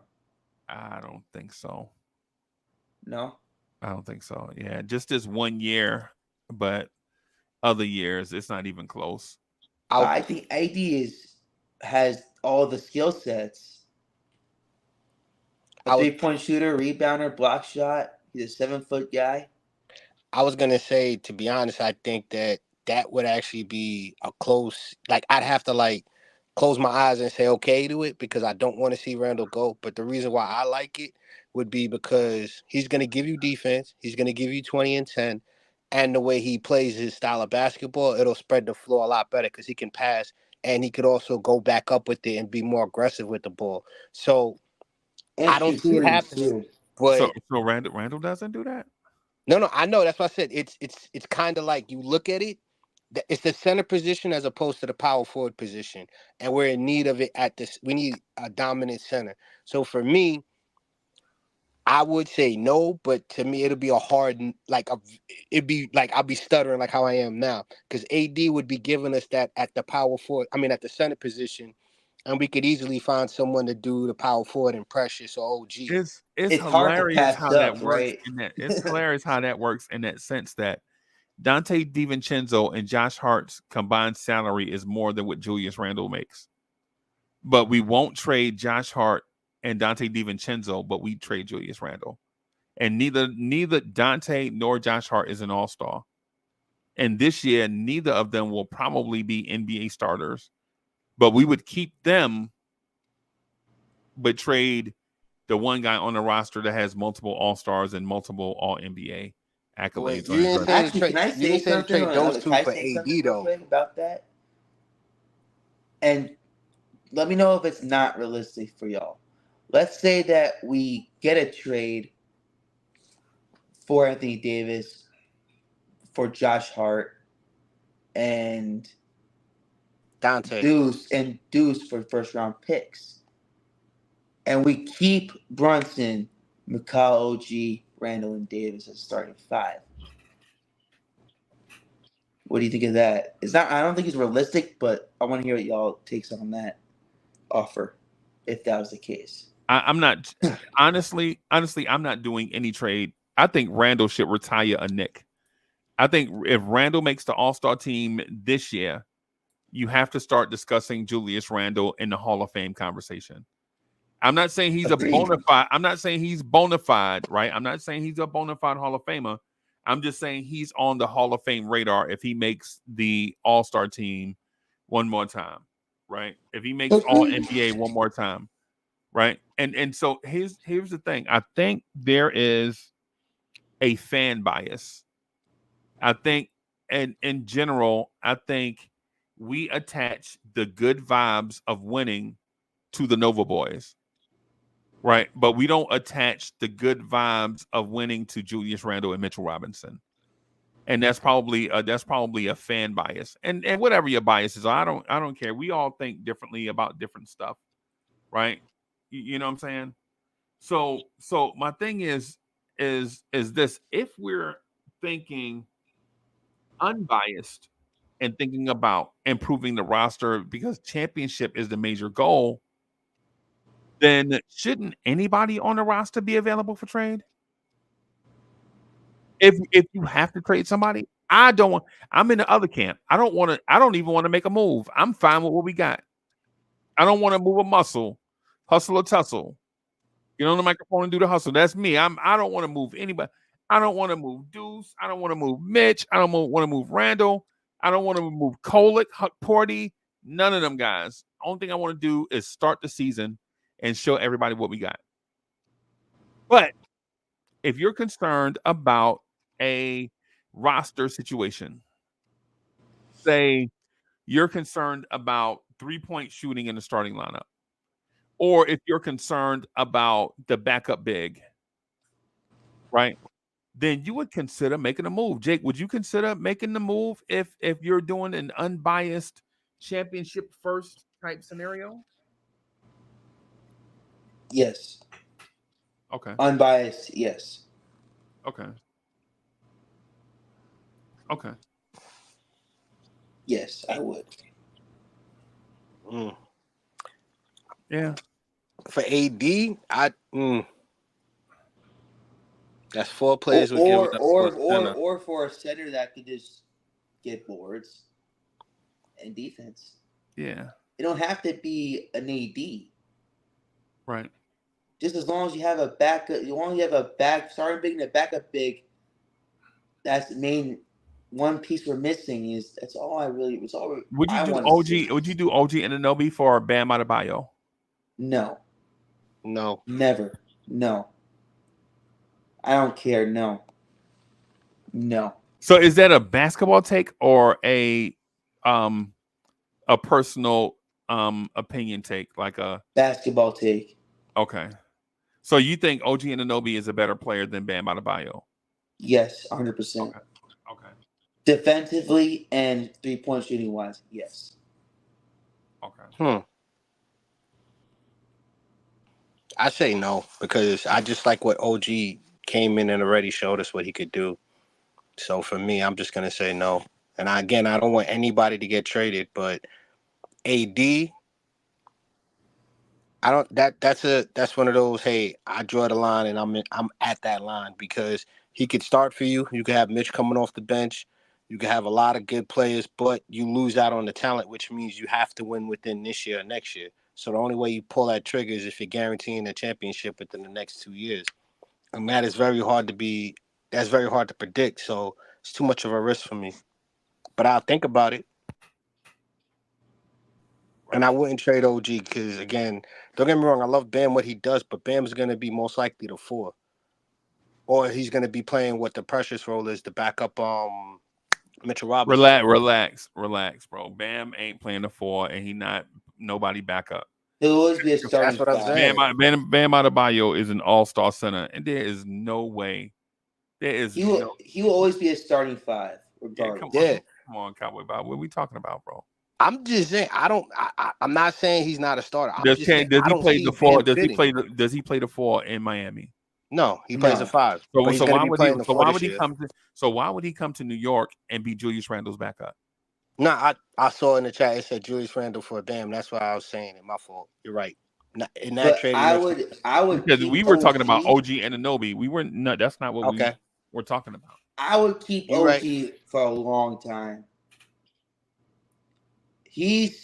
And the reason why I'm saying that, because he is a defensive threat. We lose one of those guys, we're gonna be struggling on defense. Right. And we're gonna lose fast break points on the defensive end. If we lose OG for Bam. Yo, Sally is in the building. What's good, man? Good morning. Salute. What it do? What it do, Uncle Freezy? Salute. Man, Cowboy Bob said he wouldn't trade OG Anunoby for Bam Adebayo. Yeah, I agree, 100%. I'm not for sure. Why that is, but in these last few minutes, I got to be on the joint at 8:00. So I'm gonna rock these last few minutes, man. Sally, it's good to see you, bro. Hey, so I have a question for you, bro. I've been wanting to ask for a long time. Does fan bias cloud the way that we look at roster improvement? For me? Yeah. Oh, yeah, absolutely. Okay. I think the New York Knicks, though, have done a great job. Congratulations to the franchise. Yeah. I mean, what better? I mean, how could it have turned out any better for you? Right. Yeah. We were talking, a year and a half? The first year you went in with JB. Yeah. And, yeah, I mean, you guys are definitely the number 2 in the East. So yeah. I don't think Bam does much for you, to be honest. Okay. Me personally. Okay. He lacks size. So I don't think it. You could get Clint Capella on the cheap and plug a hole for a little bit. But what do you think of Bam Adebayo? I'm sorry. What do you think of Bismack Biyombo? Would you get him? I don't see nothing there. Center position is tough, man. Yeah, so I'm thinking of ideas. Wing defender. OG Anunoby's value is so overpriced because of the priority that the NBA puts on the 3-and-D wing. Right. Yep. Even though Bam's an all-star center, it's a lot harder to be an all-star wing. Right. Especially in the East. He hasn't had the greatest competition besides Joel Embiid. It isn't, because if you put him in the West, he's not an all-star center. Okay.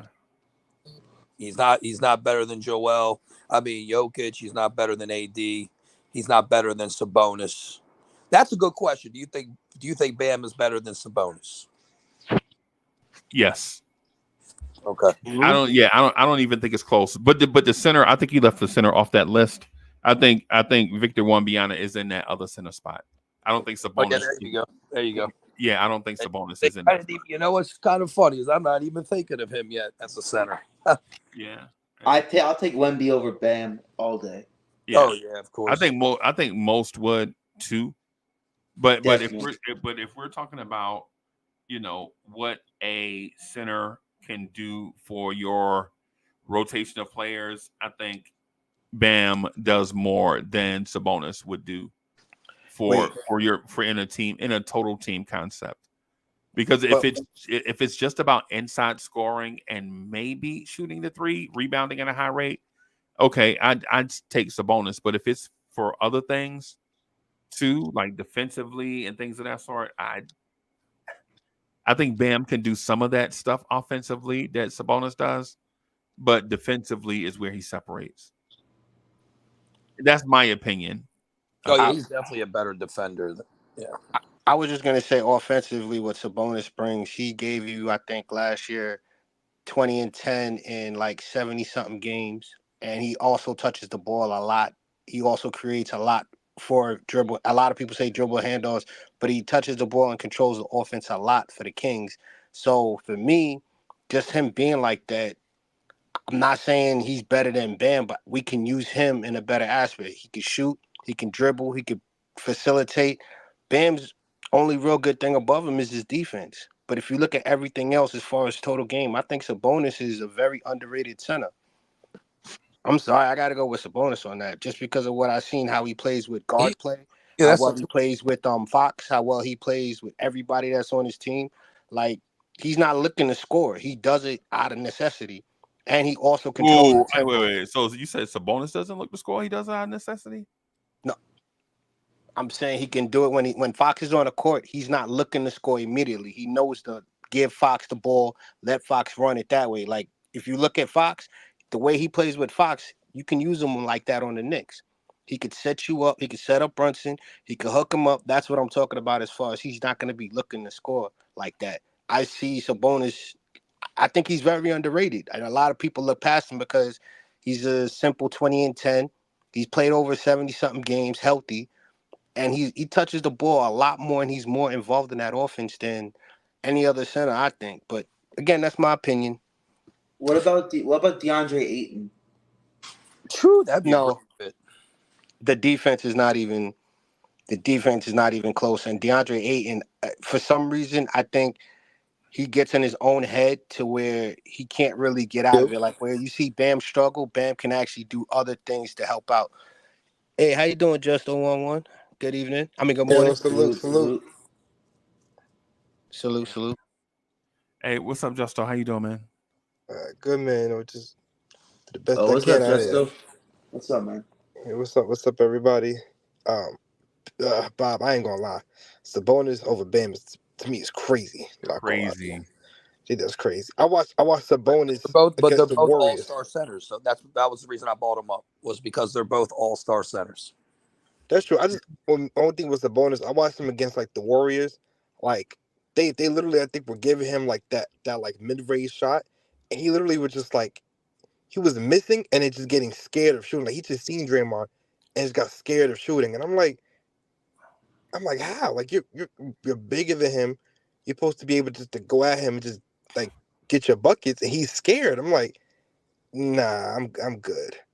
I Plus, think I I just feel think I like think both. I think they're different. I think Sabonis is a power forward playing center in a up tempo offense where bigs get worn down easily, true. right? And I think Bam should be a power forward, but since day one that you've seen him, he's been a center. Hmm. High school, college. Remember, they call him Bam because he was always dunking. Yeah. You know what I'm saying? So, and then you see him in Miami. You're like, you know what? This dude probably should be a power forward because of his mobility and ranginess at center. But he's so effective at center. Why would you move him to power forward? And like, Yeah. who would be your answer at center? Well, the Miami Heat have the answer. They drafted Khalil Ware, and so the situation probably won't solve itself this year. But that may be the future of what Miami Heat basketball looks like. Bam at the 4 and Khalil Ware at the 5. But right now, Khalil Ware is not a starter. He ain't ready. Not yet. You know, I would say the Knicks roster right now, based on what they look to do systematically, is perfect for what they're looking to do. Right? They're looking to open up the floor, spread the floor, and hit cutters going to the basket for easy buckets. And if you collapse on that, then they'll look to shoot the 3. And if you take that away, then you have 3 guys on the floor at the same time that can dribble, pass, and shoot and create their own shot. Mhm.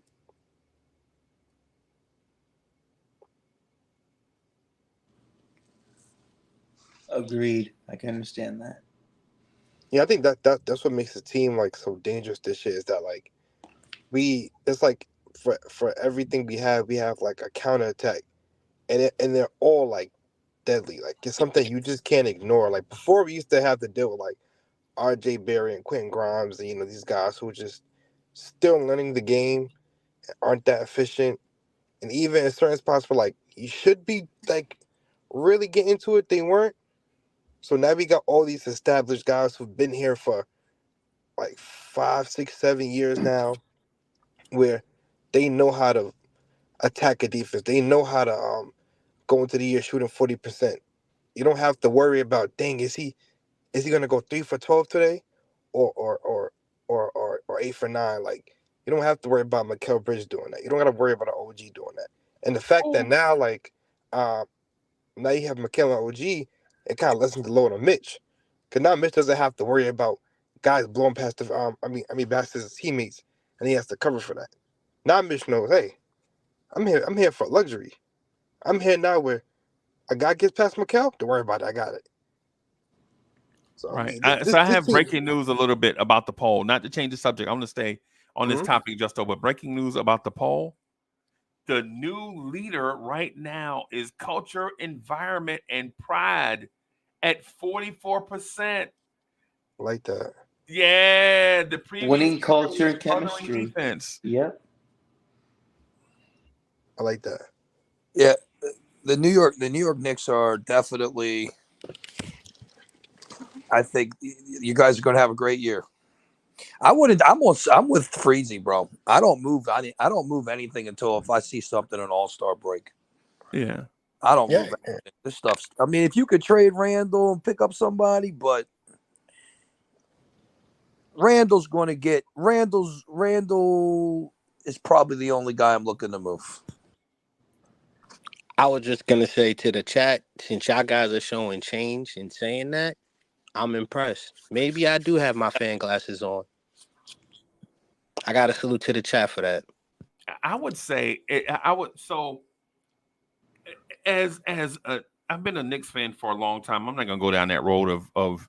But here's the thing: when you get guys like Randall, you can't just look to just move Randall for anything. In my mind, Sally. Oh Right? yeah, you can't be friends. And it's because the Knicks are a franchise traditionally that struggles to acquire outside talent that's vested in helping New York win. And you can merely look at that through an NBA existence where everybody in the division has been to the conference finals since the Knicks have been. Right? Brooklyn/New Jersey has been in 2000, 2001. Toronto has been. Boston has been. And no, not Philly. Philly ain't been. So I'm wrong. So I'm wrong. I'm wrong. Yeah, Philly had been. Miami been. Yeah, yeah. So if you're looking at it like in the sense of how do you improve the roster, and honestly, the major concern is not Julius Randle's production. The major concern for most Knicks fans is the injury bug. And if you can insulate yourself against the injury bug, and I think they have, right, by adding depth, by adding Cameron Payne, Keita Bates-Diop. I think Tyler Kolek is a player. I think they have a few other players where last year when we got hit by the injury bug, we were looking at guys like Charlie Brown and Daquan Jeffries, non-NBA players. These dudes are not NBA players. This year, you insulate yourself on the back end of your roster with guys that you know can play in the NBA. So who's the sixth man? Is Randall starting? Yeah, of course. Yeah, he started. Yeah. Okay. Absolutely. So Mitchell, Randall, who's small forward? OG, McCall, and Brunson. Yeah. You're starting McCall at the 2? Yeah. He's 6'6". Yeah. I still wish can it was play the Dante, two. but you traded I 5 don't- players for him. I don't like that. No, because I feel like people always have this thing with McCall and kind of associate him with like playing the 3, but people don't understand that like Boston played Jaylen Brown at the 2 for a long time. They only really put him at that 3 spot as soon as they got Drew Holiday and Derek White. So then it's like, oh, okay, we don't really need to have you at the 2 now. You can put Derek White there and just play like have this super extremely defensive backcourt, and then for the front court we'll just have you, Tatum, and Porzingis, because either way it's still going to work out for the size and his wingspan. Even and like you think about like in the league, Mikal guards twos really well. Like if you really watch his tape, he guards twos really well because of his wingspan. So I think, and plus it helps out with like just for like Well, he played the 4 on Phoenix. like Him and Cam Johnson might have swapped the 4-3 a little bit, but yeah, it was he was kind of like he was not a 2. It was Chris Paul, Booker, yeah. Cam, No, Bridges, Cam, whichever one you want to put at the 3. I think it's kind of. I mean, that's fine. You see him at the 2. We'll see Cam him. Johnson. Yeah, Yeah. well, the thing is systemically, the Knicks are not a classic 1, 2, 3, 4, 5 team. So yeah. the Knicks are offensively are going to be a playmaker, Jalen Brunson, 3 wings, and a rim protector. Right, Yeah. a rim protector slash guy in the dunkers. Yeah, you got to see it that way, bro. No, bro, because Randall's a 4. Randall's a true 4. Randall's not a true 4, bro. In Come my on, book, man. he's a true 4 in this generation. Right. That book is crazy. No, I'm talking about this is how I see the Knicks. Is Jason Tatum a true 4? Definitely not. He's really a 3. No, he's not. No. Right, But he's a wing player. Hold right? on, hold on. He has the size to be a 4.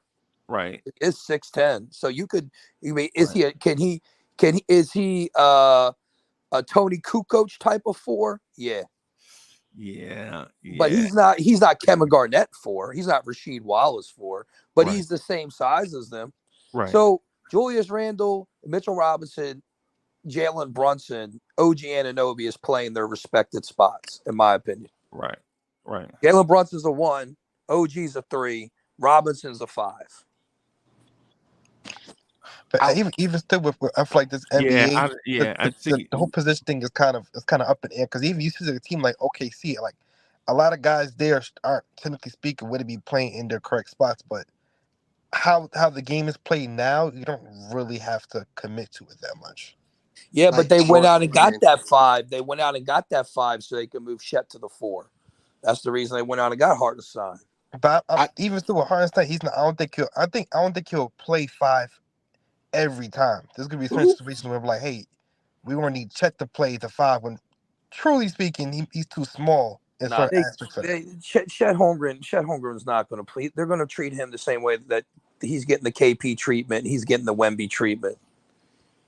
He's gonna get the Laurie Markkinen treatment. 7-footer that can do.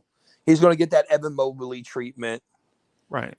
You're not gonna let Chet get banged up against Jokic and somebody like Zubac from the Clippers for what? Right. It don't make sense. Yeah, it don't make sense. Get beat up. Right, but to the point though about the Knicks though, the Knicks hadn't used Randall in a classic power forward offensive role since Brunson's been here. Now I agree with that. I agree that they haven't used them in that way. 100%. I agree with that.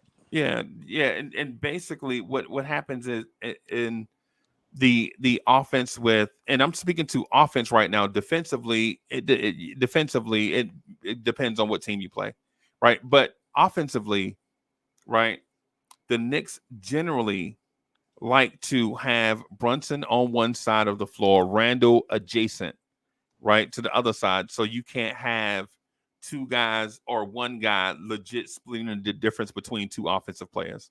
So generally, it's the reason why the Knicks don't run much pick and roll with Jalen Brunson and Julius Randle, so that you can have one elite defender, say a Kawhi Leonard, that could split the difference. You spread those guys out, and so what happens is Brunson is on one side, Randle on the other side. What happens is on the other side where you have to zone up, whether Randle is on that side or Brunson is on that side, one man can't guard that player on the other side by himself. Right. And so when you add Mikal Bridges and OG Anunoby doing the other wing stuff, right? When you add those 2, and I'm talking about wing stuff like cutting to the basket, occupying the open space, knocking down jumpers in the vacant spots, whether they're threes or some type of weird zoned up coverage teams like to run away from the basketball when they blitz the pick and roll, or they trap and they use a defender on the opposite side to zone up or whatever. Because if you have three guarding two on the opposite side, you have two guarding three. In that scenario, Julius Randle is not the classic stereotypical power forward. Julius Randle is a forward that has functional. It's the reason why he's an all-star. It's the reason why when he plays against Giannis, if Giannis is guarding him, Julius Randle can legit score on Giannis. Right? The Knicks don't employ that type of the traditional, Randle in that classic power forward role. Defensively, I think what you see, and I think the reason why people associate the word power forward with Randle is because defensively, our centers historically have not been healthy enough to stay in a lineup over an extended amount of time. And if they are playing, generally they're hurt. Like Isaiah Hartenstein was hurt this year, and he still gutted it out and played. Randle played that conventional power forward role defensively, if that's what you want to call it, because of you swap so many guys in. The one guy that you can depend on that's always in a lineup, in theory, is Randle, so he can help call out backline defenses and things like that. Right. But even now, you won't even have to go that far. Now, some of the things that you're not used to seeing Julius Randle do, right? Like guard on the perimeter and not worry about backline defense or rebounding. He can do those things now, but you hadn't seen it before because the Knicks roster wasn't. Randle couldn't do that when he had Alec Burks and RJ Barrett on the floor.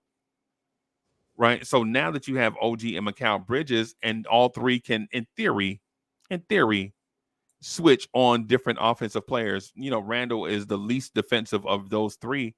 But the thing is, you hadn't seen Randle be able to play that defense freely unless he's playing against Anthony Davis and Giannis, where he can guard those guys and just go all-star for all-star. And so, Sully, that's the reason why I was saying that Randle is not the conventional power forward in that sense, because over the past 3 seasons, we've seen a different iteration of Randle based on how the team was constructed. When it was RJ, Quickly, Grimes, Obi, you saw Randle more around the rim because guys like Norvell Pell and Taj Gibson and other guys were getting minutes at the center because guys were always hurt or out for some reason. So you're gonna let Randle do his DeMar DeRozan game? Maybe not, bro. I'm not for sure. I guess I think it depends on. I think it depends on how teams come out attacking the Knicks' new look offense. I don't think they're going to have a plan of attack. I think what they'll do is adjust to. I think they'll take what the defense is giving them until they get into a rhythm, and once they get into that rhythm, they'll go with that. And whatever that looks like, whether it's slow it all the way down and look like the Cleveland Cavaliers, or speed it all the way up and look like the Sacramento Kings. And they can do either, because now the Knicks are so deep, right? The roster is so deep that they can afford to do either. And so for that reason, everybody, I'm saying don't necessarily panic on what the offense is going to look like. Because Dante DiVincenzo was a spot-up three-point shooter because that's what we needed, because Quentin Grimes was not that. So Dante replaced Grimes because Grimes would not add that element to the offensive attack, and that's why we were losing. And Dante came in and added that, and you saw the team start to win. But at the same time, Mikal Bridges can do things that Dante can't do. Like, he's got more of a finishing at the rim, create for himself a little bit. Not much. I'm not saying he's SGA, but he's got some of that in the mid-range. And so you'll see a different look for the Knicks. And everybody, I'm sorry for sounding long-winded. I just wanted to add that to the conversation. Well, I could definitely see Julius Randle playing the three and taking DeMar DeRozan's game and making it his. Like, I could see that easily. Okay. I could see it easily. I just don't see OG or Mikal playing the four. That's all. Right. I don't want to see, personally, I don't want to see Mikal Bridges playing the four either. And don't want to see OG, because the thing is, we want to make sure The thing that separates us, the Knicks, from Boston is Boston has experience being the top dog, and the Knicks don't. And for the most part, Jason Tatum and Jaylen Brown stay healthy for the season. And we saw Jason Tatum get hurt in Game 7 a couple of years ago. Those are freak injuries. We're not talking about that. We're talking about the longevity of health, right? Boston used to be an elite dog. They have 18 or 19 championships. All they're consumed with is winning. They have homegrown talent. All their guys are, in theory, are locked up for a long time. And so Boston's in a place where they can put the pedal to the metal, right? And the Knicks are in a situation where they just found out where the pedal is. And so we can't put the pedal to the metal yet because we don't know what it is that we have, because Mikal Bridges has not played a single second with the Knicks, and OG Anunoby has only been a Knick for half a season. So we don't even know what we have with OG or Mikal Bridges yet.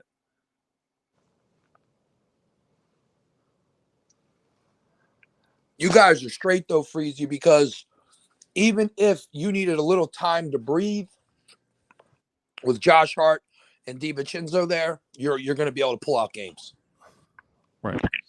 But yeah, I think even the most to me the biggest thing for me was like we had like a depleted roster. We still were making strides for like to have a good season. Because when you have like your second best player get hurt, like what it was like the end of January. That from January to like the end of the year, that run should be difficult. But we were like beating a lot of teams in that stretch. And I'm like, because for most teams, once like your best or second best player is out, that season usually is a scrap. Your second and third best players, mind you. Yeah. Oh yeah, you're right. Second and third. By that time, like if you for any other team, your season's a wrap. All right. You know what? Now, if you see it on Memphis lost basically what they first, second, and third. Golden State. Golden State. Remember Golden State? Yep, Golden State. Yeah. And they said, all right, That's you know what? Wiseman. They said season's a scrap.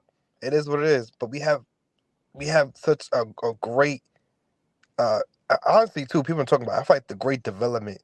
Not the rookies, more so guys that we pick up that they identify who are good players. That it's like we get Man, through the I season don't with see them. any development coming out of the Knicks. You guys assigned everybody. Yeah. What do you developed? I'm What are you saying more so talking of the about? guys that we get. Like I'm not saying like developing Mikal Bridges and Dante DiVincenzo. Josh Hart and You ain't developing them. Come on, bro. No. Not in that sense. I'm just saying like we're more so You identifying didn't develop guys who Jalen aren't. Brunson. Jalen Brunson spent 5 years in Dallas getting developed by Luka. Yeah. But also remember when he was there, he wasn't what he's there. I mean, the guy he was in Dallas wasn't what he was in New York. So that Yeah, that's You like could he develop was. Deuce. Yeah, he was, bro. Yeah, he was. That's why he got the contract. Yeah, he was. Yeah. But I mean, he yeah. Jalen Brunson had his coming out party in Dallas, not New York. but even still, I think The just New like York Knicks have not developed anybody. whoa, we got Disney Bronson. Nobody is a homegrown. Deuce is someone they Deuce. could develop. Mitchell Guys, Robinson. Mitchell Robinson. No one's even homegrown. And Deuce. No, we're talking about development of a star. We're not just talking about development of Okay. just Oh. Signed everybody. We have not had developments that became a star. No. Deuce is not a star, and Mitch is not a star. The New York Knicks have played. You couldn't have designed the moves they've made better. This is like unheard of. Right. You guys literally rebuilt your team in 1 year. And not only did you rebuild them, you got all-stars. Right. It's amazing how the Knicks did a 180. It's freaking amazing. Also, too, I feel like the thing that used to bother me about the Knicks was like the fact like the front office was so quiet. I used to hate that.